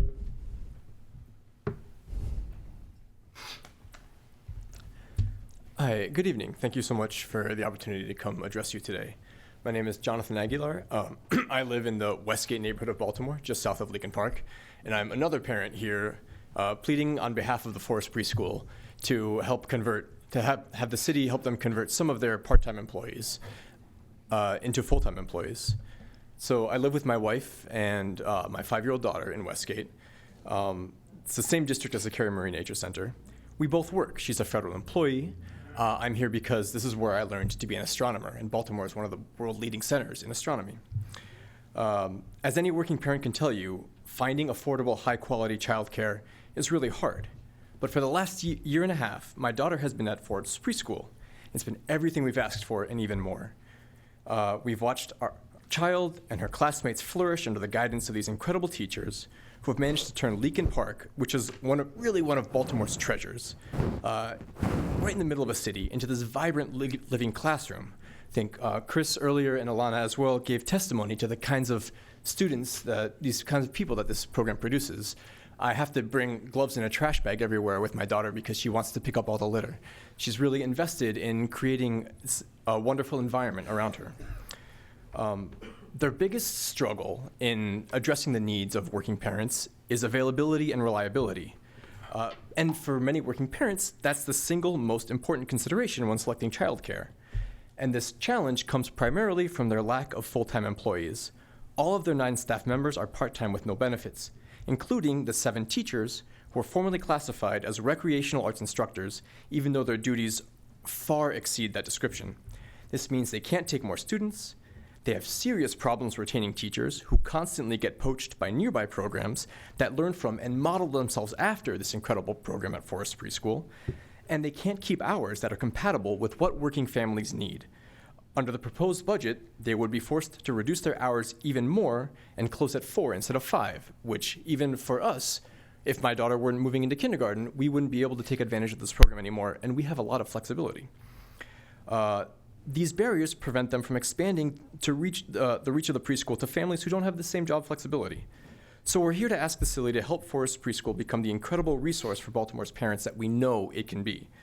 With just a little more support, a few full-time employees, Forest Preschool could have more staff, extend their hours, and they would have fewer closures. This would help them achieve their goal of being accessible to all the families of Baltimore, especially the ones who rely the most on regular, predictable childcare. If you could please wrap up. Baltimore's parents deserve the highest quality childcare, and our kids deserve to have access to this amazing program, and the staff there deserve to have the financial stability that they need to commit to improving this program. This program is amazing. Imagine Lincoln Park full of Baltimore's cutest 4-year-olds giggling and laughing every day. Thank you very much for your attention. Thank you so much. For the chance to speak. Truly appreciate that. And then last and certainly not least on the list that we have in front of us, Ruth Smith. Mr. President, so Willie Hayes. Hard to say. Oh, okay. Ms. Smith? To the honorable members of the Board of Estimates, I'm Rabbi Ruth Smith from Radnor-Winston in District 4. This budget does not express my values, and I would like to echo the demands of Baltimore Renters United for a budget that meets renters' needs. Deuteronomy 15:7 says, "If there is a needy person among you, one of your kin, do not harden your heart and shut your hand against your needy kin." This city is shutting its hand to renters in need. I don't know what it's like to live paycheck to paycheck. But I can't imagine that a life that was painstakingly put together can come crashing down with just one emergency. A child's illness that keeps one from work, or a parent's injury that keeps them from being able to work. The $25 million that we're asking for could keep 8,000 families housed while they deal with the after effects of crisis. We must not shut our hand against our kin, our fellow citizens, when they are in need. Jewish law values protecting renters. It explicitly states that landlords are required to fix doors, windows, and ceilings, and that landlords can't evict during the winter months. This budget should commit to protecting renters by allocating additional funds for DHCD housing and safety inspectors. The DHCD must have enough inspectors so that each 311 housing complaint can be processed in a timely manner. As a taxpayer, I don't want to live in a city where my neighbors live in substandard housing because my city can't provide enough inspectors. I'm glad to hear that there is an allocation in the budget for the right to counsel, so thank you. But we ask that you put your money where your mouth is and find the $1.6 million to provide renters the tools they need for their day in court. As a Baltimore citizen, I want a budget that allows our citizens to live in dignity. I support the $25 million for emergency rental assistance, increased funding for DHCD, and that you find $1.6 million to fund the council's decision to give renters the right to counsel. Thank you. Thank you, Rabbi. Raleigh. All right. So first off, I want to say good evening to everybody else who came, the community members and the folks that signed up virtually. It takes a lot of time to sit here all night. And then secondly, I want to say good evening to the members of the Board of Estimates. I'm Raleigh Hayes, Deputy Director of Organizing Black, lifelong member of the 9th District. And here we are at another Taxpayers Night, and we go through the same process every year. I'm still not actually convinced this process is worth participating in, but I'm still here. You know, I don't actually have a funding request or a suggested cut, though I do align with Baltimore Renters United's request to fully fund right to counsel. I'm just upset that we're presented with a budget that doesn't accurately represent people's priorities. People have spoke year after year. They come here, they request Band-Aids, and they beg for small parts of funding to the solutions that we know are actually much bigger than the requests that they make. Sorry. And we know that this budget doesn't prioritize the needs of the people. We know it doesn't prioritize the needs of the families that have historically lived here. And, you know, BPD is still one of the greatest expenses. And I do acknowledge historically this administration has, you know, invested less than other administrations in BPD. It is still not enough. I still see a budget process where we have no meaningful input. I see I mention all this because actually, when you guys were running for office, I was around. We were all there, right? And you promised something different. I don't actually see that, right? And so I want to see a city that is better than the city I grew up with. I know you guys want to see a city better than the one you grew up in, but I don't actually see that. The other day, Mayor Scott, you mentioned we were going back to the old days, and you know that's just not something I would like to hear at this point in time, right? The old days did not work then; they're not going to work now, and so we can't do that. That's just more fuel why all these people are here, why people don't trust this administration, why they don't trust the city to do right by particularly black people and poor folks in the city. And you know, I hate to actually quote the banner because it's the banner, but they, you know, the other day they mentioned an article, black families are leaving the city in droves, right? That is your guys' legacy. That will be the legacy of your administrations and your terms if we don't do something different. And so while OB and other community groups and community members will always be here watching no matter who's in the seats, I'm asking you guys, again, to do something different. And again, I'm deeply encouraged by all the different groups and people that year after year take an interest in the budget and learn more about it. I'm always happy to see new faces. I'm always happy to see old faces. We have to continue to watch folks, particularly our electeds, as they get ready to have new powers for the city council member and they get ready to run for re-election next year in 2024. Thank you. Thank you so much. At this time, are there any, did he come? Mr. Antoine Hudnall is here. If He has is, the opportunity. definitely. Mr. Hutnell? The floor is yours. Thanks for coming. Thanks for having me. You have 2 minutes. If you want to remove your mask, you can. It's totally up to you, sir. My name is Antoine Hutnell. I'm a father of two, and I'm a tenant living in Baltimore City. My family and I lived in our home for 5 years. I had a great relationship with my previous property management, and I have always paid my rent on time. However, there was a change in ownership in August 22, and I had 2 different people claiming to be new owners. I have conditions in my home that have yet to be repaired, like the ceiling that's fallen down in the basement. I fear for the safety of my children. Out of nowhere, I received a notice to vacate. Although I've been trying to figure out who to pay my rent to, I tried to represent myself at the trial, but I didn't feel like I was being listened to, or that I had a chance to tell my side of the story. The judge ruled for the landlord in the landlord favor without really listening to me, so I appealed. An attorney at the Public Justice Center represented me on the appeal, and I won the appeal. My family can stay in their home, and I'm working out the situation with the new landlord. This never should have gone to court because having representation was important to making sure my rights were actually protected. Baltimore City needs to put money towards legal representation for tenants. While this was all going on, I learned that my property wasn't licensed. I tried reaching out to 311 to have an inspector come look at the property and report issues, but they was overworked. It took over a month for someone to come out. City housing inspectors are a central resource for tenant living in homes with safety issues.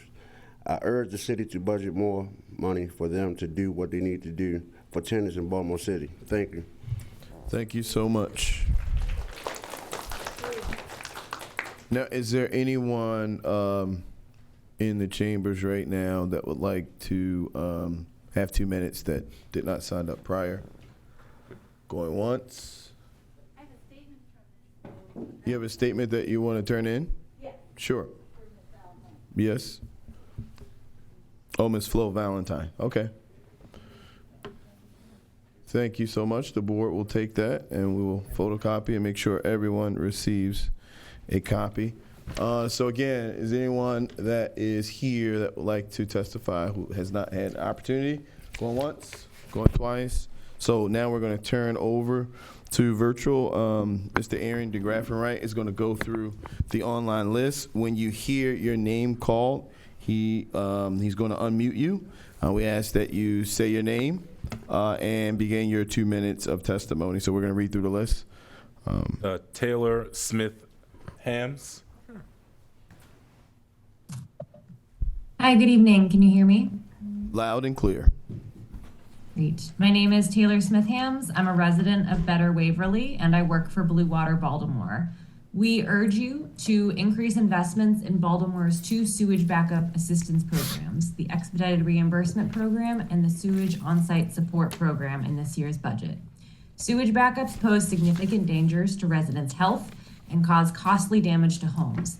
These backups happen thousands of times each year in Baltimore and disproportionately affect Black residents due to a long history of segregation, redlining, environmental racism, and inequitable investments in infrastructure. I have gone door to door speaking with residents who have faced this dangerous and traumatizing environmental health hazard. I've been in basements where the stench of human waste was so strong I had to walk outside even though I was wearing a medical grade mask. I've heard countless people tell me that this is what they expect because they live in Baltimore City, and several have laughed in my face when I asked if they received any help from the city in the aftermath of sewage backups. This is unacceptable and appalling. No one should feel that raw sewage backing up into their homes is inevitable because of their zip code.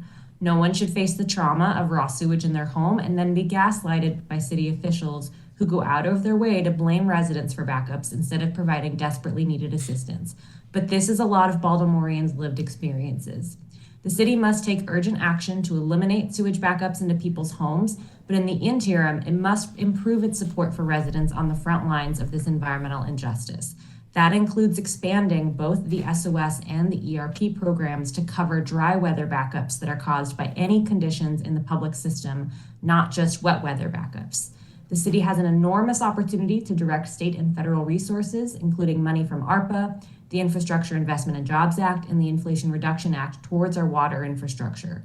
We urge you to leverage these once-in-a-generation resources to improve and expand the ERP and SOS programs to provide assistance to residents who are bearing the burden of our crumbling infrastructure. Thank you. Thank you so much. Next up is Paula Williams. I don't see a name, Paula Williams. If you can raise your hand.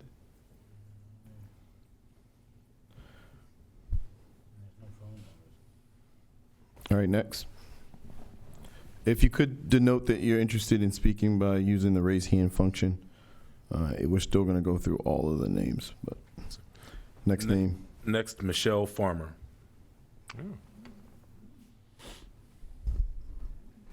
Yes, thank you so much. I appreciate the opportunity to speak in support of the full funding for the Pratt Library for the fiscal year 2024. And I also want to thank our mayor, Mayor Scott, for also voicing his support for full funding for the library during this session. As we all know, the library serves thousands of Baltimore residents to meet the needs of this thriving and dynamic city. And we also, through the Enoch Pratt Free Library, provide social impact programs, including legal aid, support for digital and literacy and health literacy, and community resources. The Pratt Library also depends on Baltimore City budget to purchase books and materials.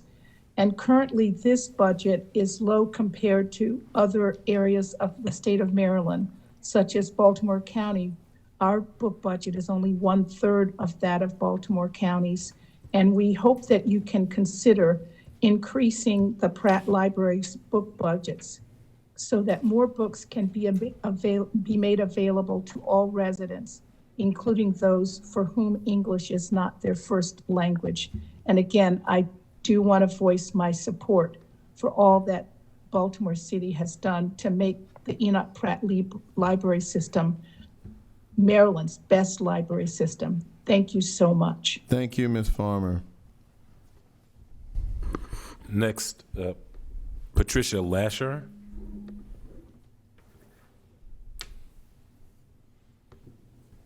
I don't see that name either. Thank you. Please move on. Next, Zoe Crone. And that name isn't listed in our list either. Next, sir. Next is Jess Ahart. And it's also missing. Next, sir. Last one is Jermaine Knight. Oh, we have 3 hands raised. Okay. So we'll call on Terry Sims first. Okay. Terry Sims, the floor is yours. Yes, can you guys hear me? Loud and clear. All right, yes, I'm Terry Sims with the Free People's Movement. And I would just, before y'all pass the budget, I just want to give y'all maybe some alternatives to use some of that money that y'all giving towards the police department. The problem with that we having with crime is not only just people breaking law. It's about poverty. It's like this. It's like treating cancer, right? You know how doctors treat cancer with morphine just to suppress the pain. That's all we're doing with giving as much money as we are to the police department. We're just suppressing the pain. We're not doing anything to actually cure the sickness, which is poverty itself. So what my suggestion is, maybe we should put trades back into the school systems. 9th grade year, the kids go into school and they learn all about all the trades, right? At the end of that school year, they pick a trade. 10th grade year, they actually start learning the trade that they actually pick. You see what I'm saying? 10th grade summer, we design work programs that actually pays these children to have on-the-job training that actually keeps them off the street and actually gives them another opportunity to make money other than going to the street to get money. and fix up the vacant homes. We got, what, 16,000 vacant homes in Baltimore? This is curing two problems right there. 11th grade year, they do the same thing. 12th grade year, they actually graduate with a certificate in whatever trade that they studied in. And what this does is it gives our children an opportunity. A lot of these kids don't even graduate. I think the graduation rate is what, 68%? And we're failing the kids that aren't graduating. We're failing all the children, actually. We need to put trades back into the schools. We need to put trades into the prisons.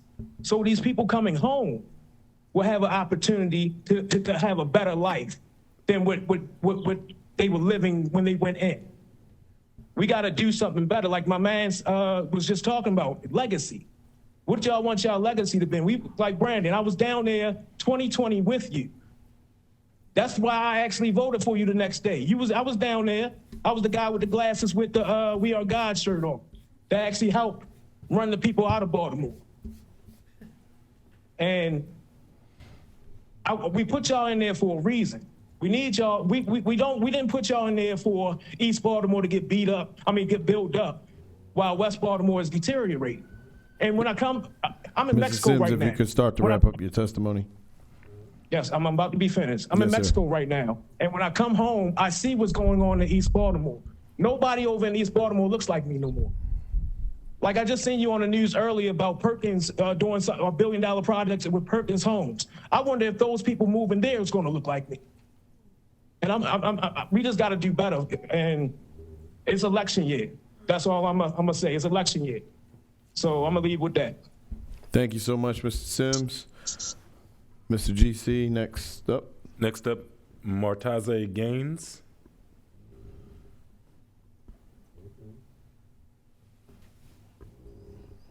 Good evening, everybody.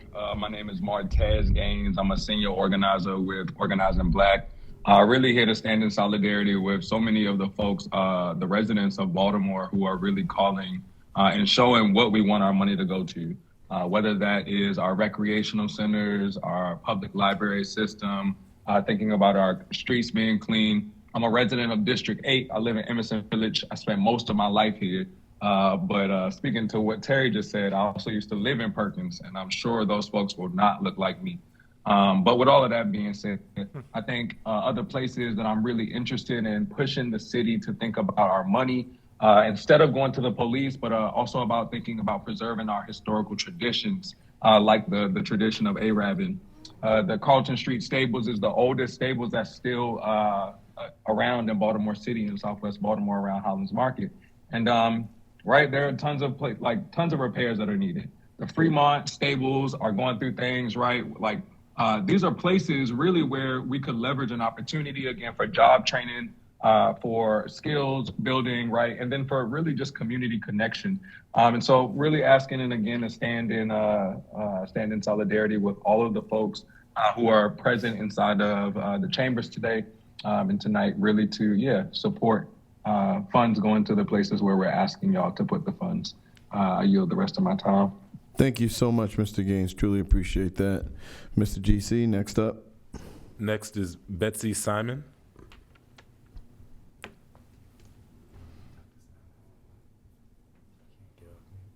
Dr. Simon, you're still on mute.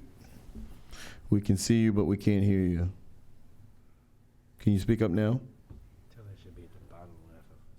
Maybe turn up your volume. It says you're still on mute. She's good now. Can you hear me now? Yeah, loud and clear.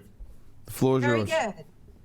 Very good. Thank you. First, thank you, Mayor Scott and Comptroller Henry for coming on our network. And I want to say good evening to everyone and thank you for this opportunity. My name is Betsy D. Simon, CEO and founder of BDS Healthy Aging Networks. Our networks represent thousands of people across Baltimore City. We're older adults, caregivers, members of the blind and disabled communities, advocates, and community partners. I'm asking for your total support and an increase in funding for the standalone department for older adults and the much needed staffing for senior centers. Older adults are assets, not burdens. We contribute to every aspect of living in the city of Baltimore. We serve, we pay taxes, and most importantly, we vote, and we'll continue to do even more so. And it's really phenomenal that the budget process will play out during the month of May, because the month of May is Older Americans Month. We ask that you celebrate us by doing the right thing for older adults, caregivers, the blind and disabled community, and that you remember we should be totally intergenerational. That's what we as a people have been able to work successfully with. So we invite you also to join us on Zoom. We have been on Zoom first with the telephones, but on Zoom since March 18, 2020, every single Wednesday, not missing any, to engage, to motivate, to learn, to experience, and to be sure that we can take advantage of moments like this. There are others on with us tonight from the networks, and we ask that you remember older adults are assets. We're not burdens. We do not have to be totally taken care of, but when that arises, we have given our just due to actually demand and accept the resources available to us. Help us get them there. Fund these projects and add more. We appreciate your support. Thank you so much, Dr. Simon. Mr. GC, next. Yes, next is Yvette Troxler. Good evening, everyone, and thank you for this opportunity. I just would like to speak to, if I may, the increased revenue from the assessments for homeowners. Baltimore City has the highest tax rate in Maryland, and I would ask you to look at the rate before you institute any type of increase, because those increases, the impact that they have is insurmountable. You will have an increase of vacant properties. You will have an increase in homelessness. You will have an increase in renters. So I do stand behind what the rental groups are asking for. Thank you for the opportunity. No, thank you so much. I think the mayor would like to respond. Yeah, Ms. Troxler, just for a point of reference, the assessments are actually not done by the city; they're done by the state. But also, it's not. We haven't increased the property tax rate. Actually, we've been slightly decreasing it over the past few years. We had this by 2020 program that we extended over the past 2 fiscal years. It's the assessments of the property's value by the state that has been increasing, where the increased revenue is coming from. But as the budget director said, that increase doesn't hit our homeowners immediately. We do have a homestead tax credit that allows that to be phased in over time. Thank you, Mr. Mayor. Mr. GC, next up. That's it. Well, that's it. Again, I would like to thank everyone who came out tonight and sat through this. We're 2 hours and 20 minutes into our hearing. For those who tuned in, we appreciate you as well. There's still much work to do. We're moving into the new phase of the budget process. Budgets are always values that I, as well as I think every value member of this body, holds highly and dearly, just like budgets of our own as it relates to our personal household budgets. Budgets of the city is really a painting or a picture illustration of our priorities. And I think that that's what we've heard from many of the folks who came out tonight to testify. Again, we truly, truly appreciate you. To go over the next step so we're all on the same page, the Bureau of Budget and Management Research will in the next few weeks present a proposed ordinance of estimates for fiscal year 2024 to the Board of Estimates. along with any recommended amendments or adjustments from tonight's discussion and ongoing work that the administration is doing. The proposed ordinance of estimates will be sent to the City Council, where it will undergo further public vetting and have additional processes and opportunities for folks to comment. In late May and early June, the council will hold public hearings with city agencies on those agencies' proposed budgets to take a deeper dive into the individual agency budgets.